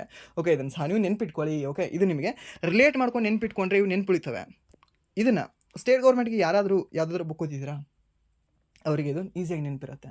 ಯಾಕೆಂದರೆ ಸ್ಟೇಟ್ ಗೌರ್ಮೆಂಟಲ್ಲಿ ಸ್ಪೆಷಲಿ ಇನ್ PC ಎಕ್ಸಾಮಲ್ಲಿ ಮತ್ತು SB ಎಕ್ಸಾಮಲ್ಲಿ ಸಾಕಷ್ಟು ಬಾರಿ ಕೇಳಿದ್ದಾನೆ, ಈ ನಿರುದ್ಯೋಗ ಅಂದರೆ ಏನು, ಆ ನಿರುದ್ಯೋಗ ಅಂದರೆ ಏನು, ಇದನ್ನೇನು ಸ್ಟೇಟ್ಮೆಂಟ್ ಕೇಳಿದ್ದಾನೆ. ಎಕನಾಮಿಕ್ಸಲ್ಲಿ ಸ್ಪೆಷಲಿ, ಸೆಂಟ್ರಲಲ್ಲಿ ನಿಮಗೆ ಜಾಸ್ತಿ ಎಕನಾಮಿಕ್ಸಲ್ಲಿ ಕೇಳಲ್ಲ ಈ ರೀತಿಯ ಸ್ಟೇಟ್ಮೆಂಟ್ಗಳು. ಬಟ್ SSC GDಯಲ್ಲಿ ಮತ್ತು ಈ ಒಂದು SSC ಡಿಪಾರ್ಟ್ಮೆಂಟ್ ಎಕ್ಸಾಮಲ್ಲಿ ನಿಮಗೆ ಸ್ವಲ್ಪ ಕೇಳ್ತಾನೆ, ಸ್ವಲ್ಪ ಡೆಪ್ತಾಗಿ ಕ್ವಶನ್ ಕೇಳೋದ್ರಿಂದ. ಸೊ ಅದಕ್ಕೆ ನೀವು ನೆನ್ಪಿಟ್ಕೊಳ್ಬೇಕಾಗುತ್ತೆ. ಆ್ಯಂಡ್ ನೆಕ್ಸ್ಟ್ ಪ್ರಶ್ನೆ ಒಂದು 2011ರ ಭಾರತ ಜನಗಣತಿಯ ಪ್ರಕಾರ ಭಾರತದ ಸಂಯುಕ್ತ ಲಿಂಗ ಅನುಪಾತಕ್ಕಿಂತ ಕಡಿಮೆ ಲಿಂಗ ಅನುಪಾತ ಹೊಂದಿರುವ ರಾಜ್ಯ ಯಾವುದು ಅಂತ ಕೇಳಿದ್ದಾನೆ. ಓಕೆ, ಸೊ ಯಾವುದು ಸರ್ ಇದು? ಸಂಯುಕ್ತ ಲಿಂಗಾನುಪಾತ. ಓಕೆ, ಸೊ ಇನ್ ಇಂಗ್ಲೀಷಲ್ಲಿ ಹೇಳ್ಬೋದು ಇದನ್ನು, which of the following Indian state has less sex ratio than combined sex ratio of India according to 2011 census of India ಅಂತ ಕೊಟ್ಟಿದ್ದಾರೆ. ಸೊ ಇದಕ್ಕೆ ಸರಿಯಾದ ಉತ್ತರ ಯಾವುದಾಗ್ಬೋದು ಅಂತ? ಯಾವುದು? ಗುಜರಾತ್, ಉತ್ತರಾಖಂಡ್, ಜಾರ್ಖಂಡ್ ಮತ್ತು ಅಸ್ಸಾಂ ಅಂತ ಕೊಟ್ಟಿದ್ದಾರೆ. ಸೊ ಇದಕ್ಕೆ ಸರಿಯಾದ ಉತ್ತರ ಯಾವುದಾಗುತ್ತೆ? ಸೊ ಇದಕ್ಕೆ ಸರಿಯಾದ ಉತ್ತರ ಬಂದುಬಿಟ್ಟು sir option A, Gujarat. Okay, ಯಾವುದಂತ ಹೇಳ್ತೀವಿ, ಒಂದು ಗುಜರಾತ್ನ ಒಂದು ಲಿಂಗಾನುಪಾತ ಏನಿದೆಯಲ್ವಾ ಅದು ನಮ್ಮ ಭಾರತದ ಸಂಯುಕ್ತ ಲಿಂಗಾನುಪಾತಕ್ಕಿಂತ ಕಡಿಮೆ ಇದೆ. ಓಕೆ, ನಮ್ಮ ಭಾರತದ ಲಿಂಗಾನುಪಾತ ಇದೆಯಲ್ವಾ ಸಮ್ XYZ ನಂಬರ್, ಅದಕ್ಕಿಂತ ಇದು ಕಡಿಮೆ ಇದೆ. ಯಾವುದು ಈ ಒಂದು ಗುಜರಾತ್ ಅಂತ ಹೇಳ್ತೇವೆ. ಓಕೆ, ಇದನ್ನು ನೀವು ನೆನಪಿಟ್ಕೊಳ್ಳಿ. ಇದನ್ನು ಸಹ ಲಾಸ್ಟ್ ಇಯರ್ ಎಕ್ಸಾಮಲ್ಲಿ ಕೇಳಿದ್ದಾನೆ. ಆ್ಯಂಡ್ ನೆಕ್ಸ್ಟ್ ಪ್ರಶ್ನೆ, ಈ ಕೆಳಗಿನ ಯಾವ ಹೇಳಿಕೆ ಸರಿಯಾಗಿದೆ ಅಂತ. ಯಾವ ಹೇಳಿಕೆ ಸರಿಯಾಗಿದೆ? ಕೆಂಪು ಲಿಟ್ಮಸ್ ಅನ್ನು ನೀಲಿ ಬಣ್ಣಕ್ಕೆ ತಿರುಗಿಸ್ತದೆ, ಆಮ್ಲಗಳು ಕಹಿ ರುಚಿ ಹೊಂದಿರ್ತವೆ ಅಂತ. ಓಕೆ, ಯಾವುದು ಸರಿಯಾಗಿದೆ ಹೇಳ್ಬೋದಾ?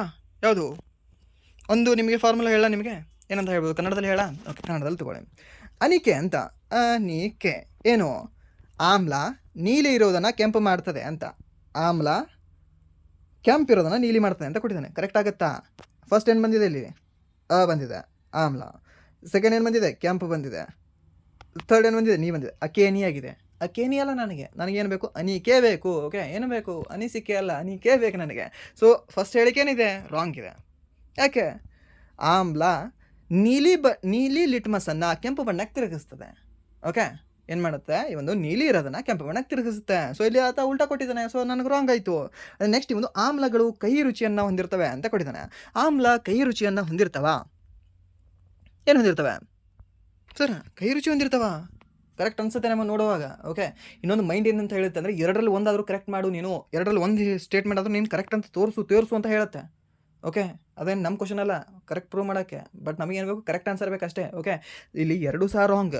ಯಾಕೆಂದರೆ ನಿಮಗೆ ಗೊತ್ತಿರಲಿ, ಈ ಆಮ್ಲ ಮತ್ತು ಪ್ರತ್ಯಾಮ್ಲ ಅಂತ ಹೇಳ್ತೀವಲ್ವಾ, ಆಮ್ಲ ಮತ್ತು ಪ್ರತ್ಯಾಮ್ಲ, ಆ್ಯಸಿಡ್ ಮತ್ತು ಬೇಸ್, ಈ ಆಮ್ಲಗಳು ಏನು ಮಾಡ್ತವೆ? ಅನಿಕೆ ಅಂತ ಹೇಳ್ತೀವಿ. ಈ ಅನಿಕೆ ಫಾರ್ಮುಲಾ ನೆನ್ಪಿಟ್ಕೊಳ್ಳಿ. ಸರ್, ಇಲ್ಲಿ ಬೇಸ್ಗೆ ನೆನ್ಪಿಟ್ಕೊಳ್ಬೇಕಾಗಿಲ್ವಾ? ಬೇಡ, ಈ ಒಂದು ಅನಿಕೆದು ಉಲ್ಟಾ ಮಾಡ್ಕೊಳ್ಳಿ ನೀವು. ಏನಿದೆ ಇಲ್ಲಿ? ಆಮ್ಲ ಇದೆ ಅಲ್ವಾ, ಆಮ್ಲ ತೆಗೆದಾಕ್ಬಿಡಿ, ಇಲ್ಲಿ ಕೇನಿ ಹಾಕೊಂಡ್ಬಿಡಿ. ಓಕೆ, ಇದನ್ನು ಬೇಯಿಸಿರೋದು ಪ್ರತ್ಯಾಮ್ಲ ಏನಿದೆ ಅಲ್ವಾ, ಅದು ಕೆಂಪಿರೋದು ನೀಲಿ ಮಾಡುತ್ತೆ. ಒಂದು ನಿಮಗೆ ನೆನಪಿದ್ರೆ ಸಾಕು.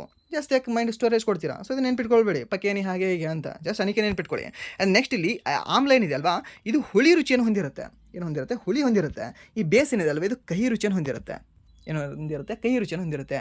ಸೊ ಅದಕ್ಕೆ ನೀವು ನಿಂಬೆಕಾಯಿ ತಿಂದಾಗ, ನಿಂಬೆಕಾಯಿ ತಿಂತೀರಲ್ವಾ, ಇಲ್ಲಾಂದರೆ ಆರೆಂಜ್ ತಿಂತೀರಲ್ವಾ, ಅದು ನಿಮಗೆ ಏನು ಹತ್ತುತ್ತೆ? ಕಹಿ ಹತ್ತುತ್ತಾ? ಕಹಿ ಹತ್ತಿದ್ರೆ ನೀವು ತಿನ್ನೋಕ್ಕೆ ಹೋಗಲ್ಲ, ಹುಳಿ ಹತ್ತತ್ತೆ ನಿಮಗೆ ಅದು. ಓಕೆ, ಆ್ಯಂಡ್ ನೀವೊಂದು ಹುಂಚೆಕಾಯಿ ತಿಂತೀವಲ್ವಾ, ಸೊ ಅದೇನು ಹೇಗೆ ಹತ್ತುತ್ತೆ ನಮಗೆ ಬಾಯಿಗೆ? ಟೇಸ್ಟ್ ಹೇಗೆ ಬರುತ್ತೆ ಸರ್? ಅದು ನಮಗೆ ಹುಳಿ ಹತ್ತುತ್ತೆ ಸರ್, ಅದು ಕೈ ಹತ್ತಲ್ಲ ಅದು. ಸೊ ದ್ಯಾಟ್ಸ್ ವೈ ಅದನ್ನು ನಾವೇನಂತ ಹೇಳ್ತೀವಿ ಸರ್? ಅದನ್ನು ನಾವು ಆಮ್ಲ ಅಂತ ಹೇಳ್ತೀವಿ.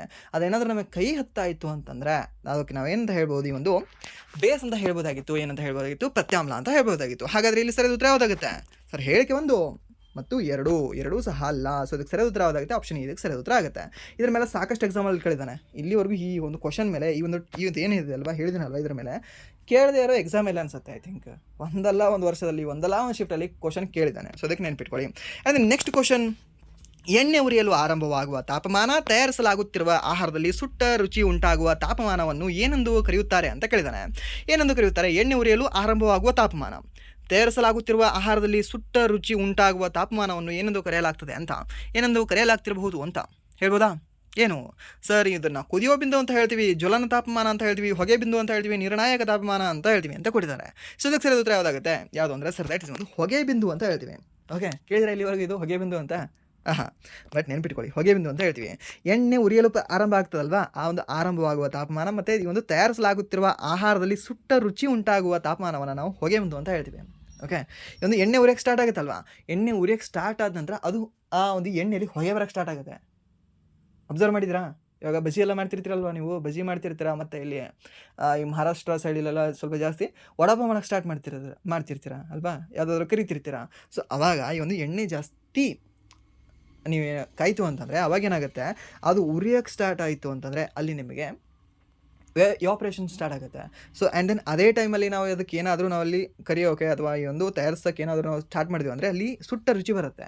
ಆ ಒಂದು ಸುಟ್ಟ ರುಚಿ ಅಥವಾ ಈ ಒಂದು ಸುಟ್ಟ ಸ್ಮೆಲ್ ಬರೋಕ್ಕೆ ಸ್ಟಾರ್ಟ್ ಆಯಿತು ಅಂದರೆ ಅದನ್ನು ನಾವೇನಂತ ಹೇಳ್ತೀವಿ ಸರ್? ಹೊಗೆ ಬಿಂದು ಅಂತ ಹೇಳ್ತೀವಿ ಸರ್. ನಾವು ಏನಂತ ಹೇಳ್ತೀವಿ? ಒಂದು ಹೊಗೆ ಬಿಂದು ಅಂತ ಹೇಳ್ತೀವಿ.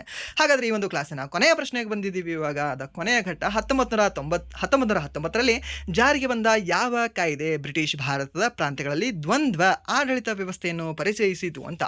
ದ್ವಂದ್ವ ಅಂದರೆ ಏನು ಸರ್? ಈ ಒಂದು ಡಯಾರ್ಕಿ ಅಂತ ಹೇಳ್ತೀವಿ, ದ್ವಿಪ್ರಭುತ್ವ ಅಂತ ಹೇಳ್ತೀವಿ. ಓಕೆ, ಸೊ ಇಲ್ಲಿ ಆಪ್ಷನ್ ಏನಿದೆ? Vernacular press act, Indian council act, Rowlatt act ಮತ್ತು ಭಾರತ ಸರ್ಕಾರ ಕಾಯ್ದೆ ಅಂತ ಕೊಟ್ಟಿದ್ದಾರೆ. ಸೊ ಇದನ್ನು ಕ್ವಶನ್ ಆಗಿ ತಗೊಳ್ಳಿ. ಆ್ಯಂಡ್ ದೆನ್ ಈ ಒಂದು ಕ್ವಶನ್ಗೆ ನೀವು ಹೋಮ್ವರ್ಕ್ ಆಗಿ ತೊಗೊಳ್ಳಿ. ಆ್ಯಂಡ್ ದೆನ್ ಈ ಒಂದು ಕ್ವಶನ್ಗೆ ನೀವು ಆನ್ಸರ್ ಮಾಡಿ ಅಂತ ಹೇಳ್ತಾ, ಕಾಮೆಂಟ್ ಮಾಡಿ ಅಂತ ಹೇಳ್ತಾ, ಸೊ ಇಲ್ಲಿವರೆಗೂ ವಿಡಿಯೋ ನೋಡೋದಕ್ಕಾಗಿ ಫಸ್ಟ್ ಆಫ್ ಆಲ್ ಧನ್ಯವಾದಗಳು. ಆ್ಯಂಡ್ ದೆನ್ ಇಲ್ಲಿವರೆಗೂ ವಿಡಿಯೋ ನೋಡಿ ನಿಮಗೆ ಏನಾದರೂ ವಿಡಿಯೋ ಇಷ್ಟ ಆಗಿದ್ರೆ ಪ್ಲೀಸ್ ವಿಡಿಯೋನ ಲೈಕ್ ಮಾಡಿ, ಸಬ್ಸ್ಕ್ರೈಬ್ ಮಾಡಿ. ಇಫ್ ನಿಮಗೆ ವಿಡಿಯೋ ಇಷ್ಟ ಆಗಲಿಲ್ಲ ಅಂತಂದರೆ ಸೊ ಆಬ್ವಿಯಸ್ಲಿ ಡಿಸ್ಲೈಕ್ ಮಾಡಿ ಅಂತ ಹೇಳ್ತಾ, ಹಾಗೆ ನಿಮಗೇನಾದರೂ ಇಲ್ಲಿವರೆಗೂ ವಿಡಿಯೋ ನೋಡಿ ನಿಮಗೇನಾದರೂ ವಿಡಿಯೋ ಇಷ್ಟ ಆಗಿ ಲೈಕ್ ಮಾಡಿ, ಸಬ್ಸ್ಕ್ರೈಬ್ ಮಾಡಿದರೆ ನಿಮ್ಮ ಫ್ರೆಂಡ್ಸಿಗೆ ಸಹ ಶೇರ್ ಮಾಡಿ. ಓಕೆ, ಬಟ್ ನಾನು ನಿಮ್ಗೆ ಹೇಳ್ತಾ ಇರೋದು ಏನು ಅಂತಂದರೆ, ಈ ಒಂದು 150 ಪ್ರಶ್ನೆಗಳ ಎಕ್ಸ್ಪ್ಲನೇಷನ್ ಏನಿದೆಯಲ್ವಾ, ಇದನ್ನು ಕಂಪ್ಲೀಟಾಗಿ ನೀವು ಎಂಡ್ ಮಾಡ್ಕೊಳ್ಳಿ. ಓಕೆ, ಕಂಪ್ಲೀಟಾಗಿ ನೀವು ಎಲ್ಲ ಸಹ ನೋಡ್ಕೊಳ್ಳಿ. ಐ ಥಿಂಕ್ ಒಂದು 4, 5, 6 ಕ್ಲಾಸ್ ಆಗುತ್ತೆ ಇದಕ್ಕೆ. ಓಕೆ, ಪ್ರತಿ ಕ್ಲಾಸಲ್ಲಿ ನಿಮಗೆ 25 ಪ್ರಶ್ನೆಗಳು ಅಂದರೆ 6 ಕ್ಲಾಸ್ ಆಗುತ್ತೆ. 6 ಕ್ಲಾಸಲ್ಲಿ ನಿಮಗೆ ಸಂಪೂರ್ಣವಾಗಿ ಇದು ಮುಗಿದು ಹೋಗುತ್ತೆ. ಆ್ಯಂಡ್ ದೆನ್ ಈ 150 ಪ್ರಶ್ನೆಗಳು ಹೇಗೆ ಅಂತ ನಿಮಗೆ ಲಾಸ್ಟ್ ಇಯರ್ ಲಿಂಕ್ ಇರತಕ್ಕಂಥ, ಆ್ಯಂಡ್ ದೆನ್ ಇದಕ್ಕಿಂತ ಪ್ರೀವಿಯಸ್ ಇಯರಲ್ಲಿ ನಿಮಗೆ ಯಾವ್ಯಾವ ಟಫಲ್ಲಿ ಕ್ವಶನ್ ಕೇಳಿದಾನಲ್ವ, ಆ ಎಲ್ಲ ಕ್ವಶನ್ಗಳು ಇದರಲ್ಲಿ ಇನ್ಕ್ಲೂಡ್ ಇದ್ದಾವೆ. ಸೊ ದ್ಯಾಟ್ಸ್ ವೈ ನಿಮಗೆ ಇಂಪಾರ್ಟೆಂಟ್ ಆಗುತ್ತೆ. ಆ್ಯಂಡ್ ದೆನ್ ಎಕ್ಸಾಮಲ್ಲಿ ಇಲ್ಲಿಂದ ನಿಮಗೆ ಪ್ರಶ್ನೆಗಳು ಬರುತ್ತೆ. ಜಸ್ಟ್ ಇಲ್ಲಿಂದ ಅಂತಲ್ಲ, ನಾನು ಇವಾಗ ನಿಮಗೆ ಹೇಳ್ತಿದ್ದೀನಲ್ವ, ಕತೆ ಏನು ಹೇಳ್ತಿದ್ದೀನಲ್ವ, ಇವಾಗ 1 ಗಂಟೆ ಏನು ಮಾತಾಡಿದೆ ಅಲ್ವಾ, ಇಲ್ಲಿ ಎಲ್ಲವೂ ಸಹ ನಿಮಗೆ ಇನ್ಕ್ಲೂಡ್ ಆಗುತ್ತೆ. ಸೊ ಎಲ್ಲವೂ ಸಹ ನೆನ್ಪಿಟ್ಕೊಳ್ಳಿ, ಎಲ್ಲವೂ ಸಹ ನೀವು ಚೆನ್ನಾಗಿ ಮಾಡ್ಕೊಳ್ಳಿ ಅಂತ ಹೇಳ್ತಾ ವಿಡಿಯೋನ ಎಲ್ಲಿಗೆ ಎಂಡ್ ಮಾಡ್ತೀನಿ. ಒಂದು second, thank you so much.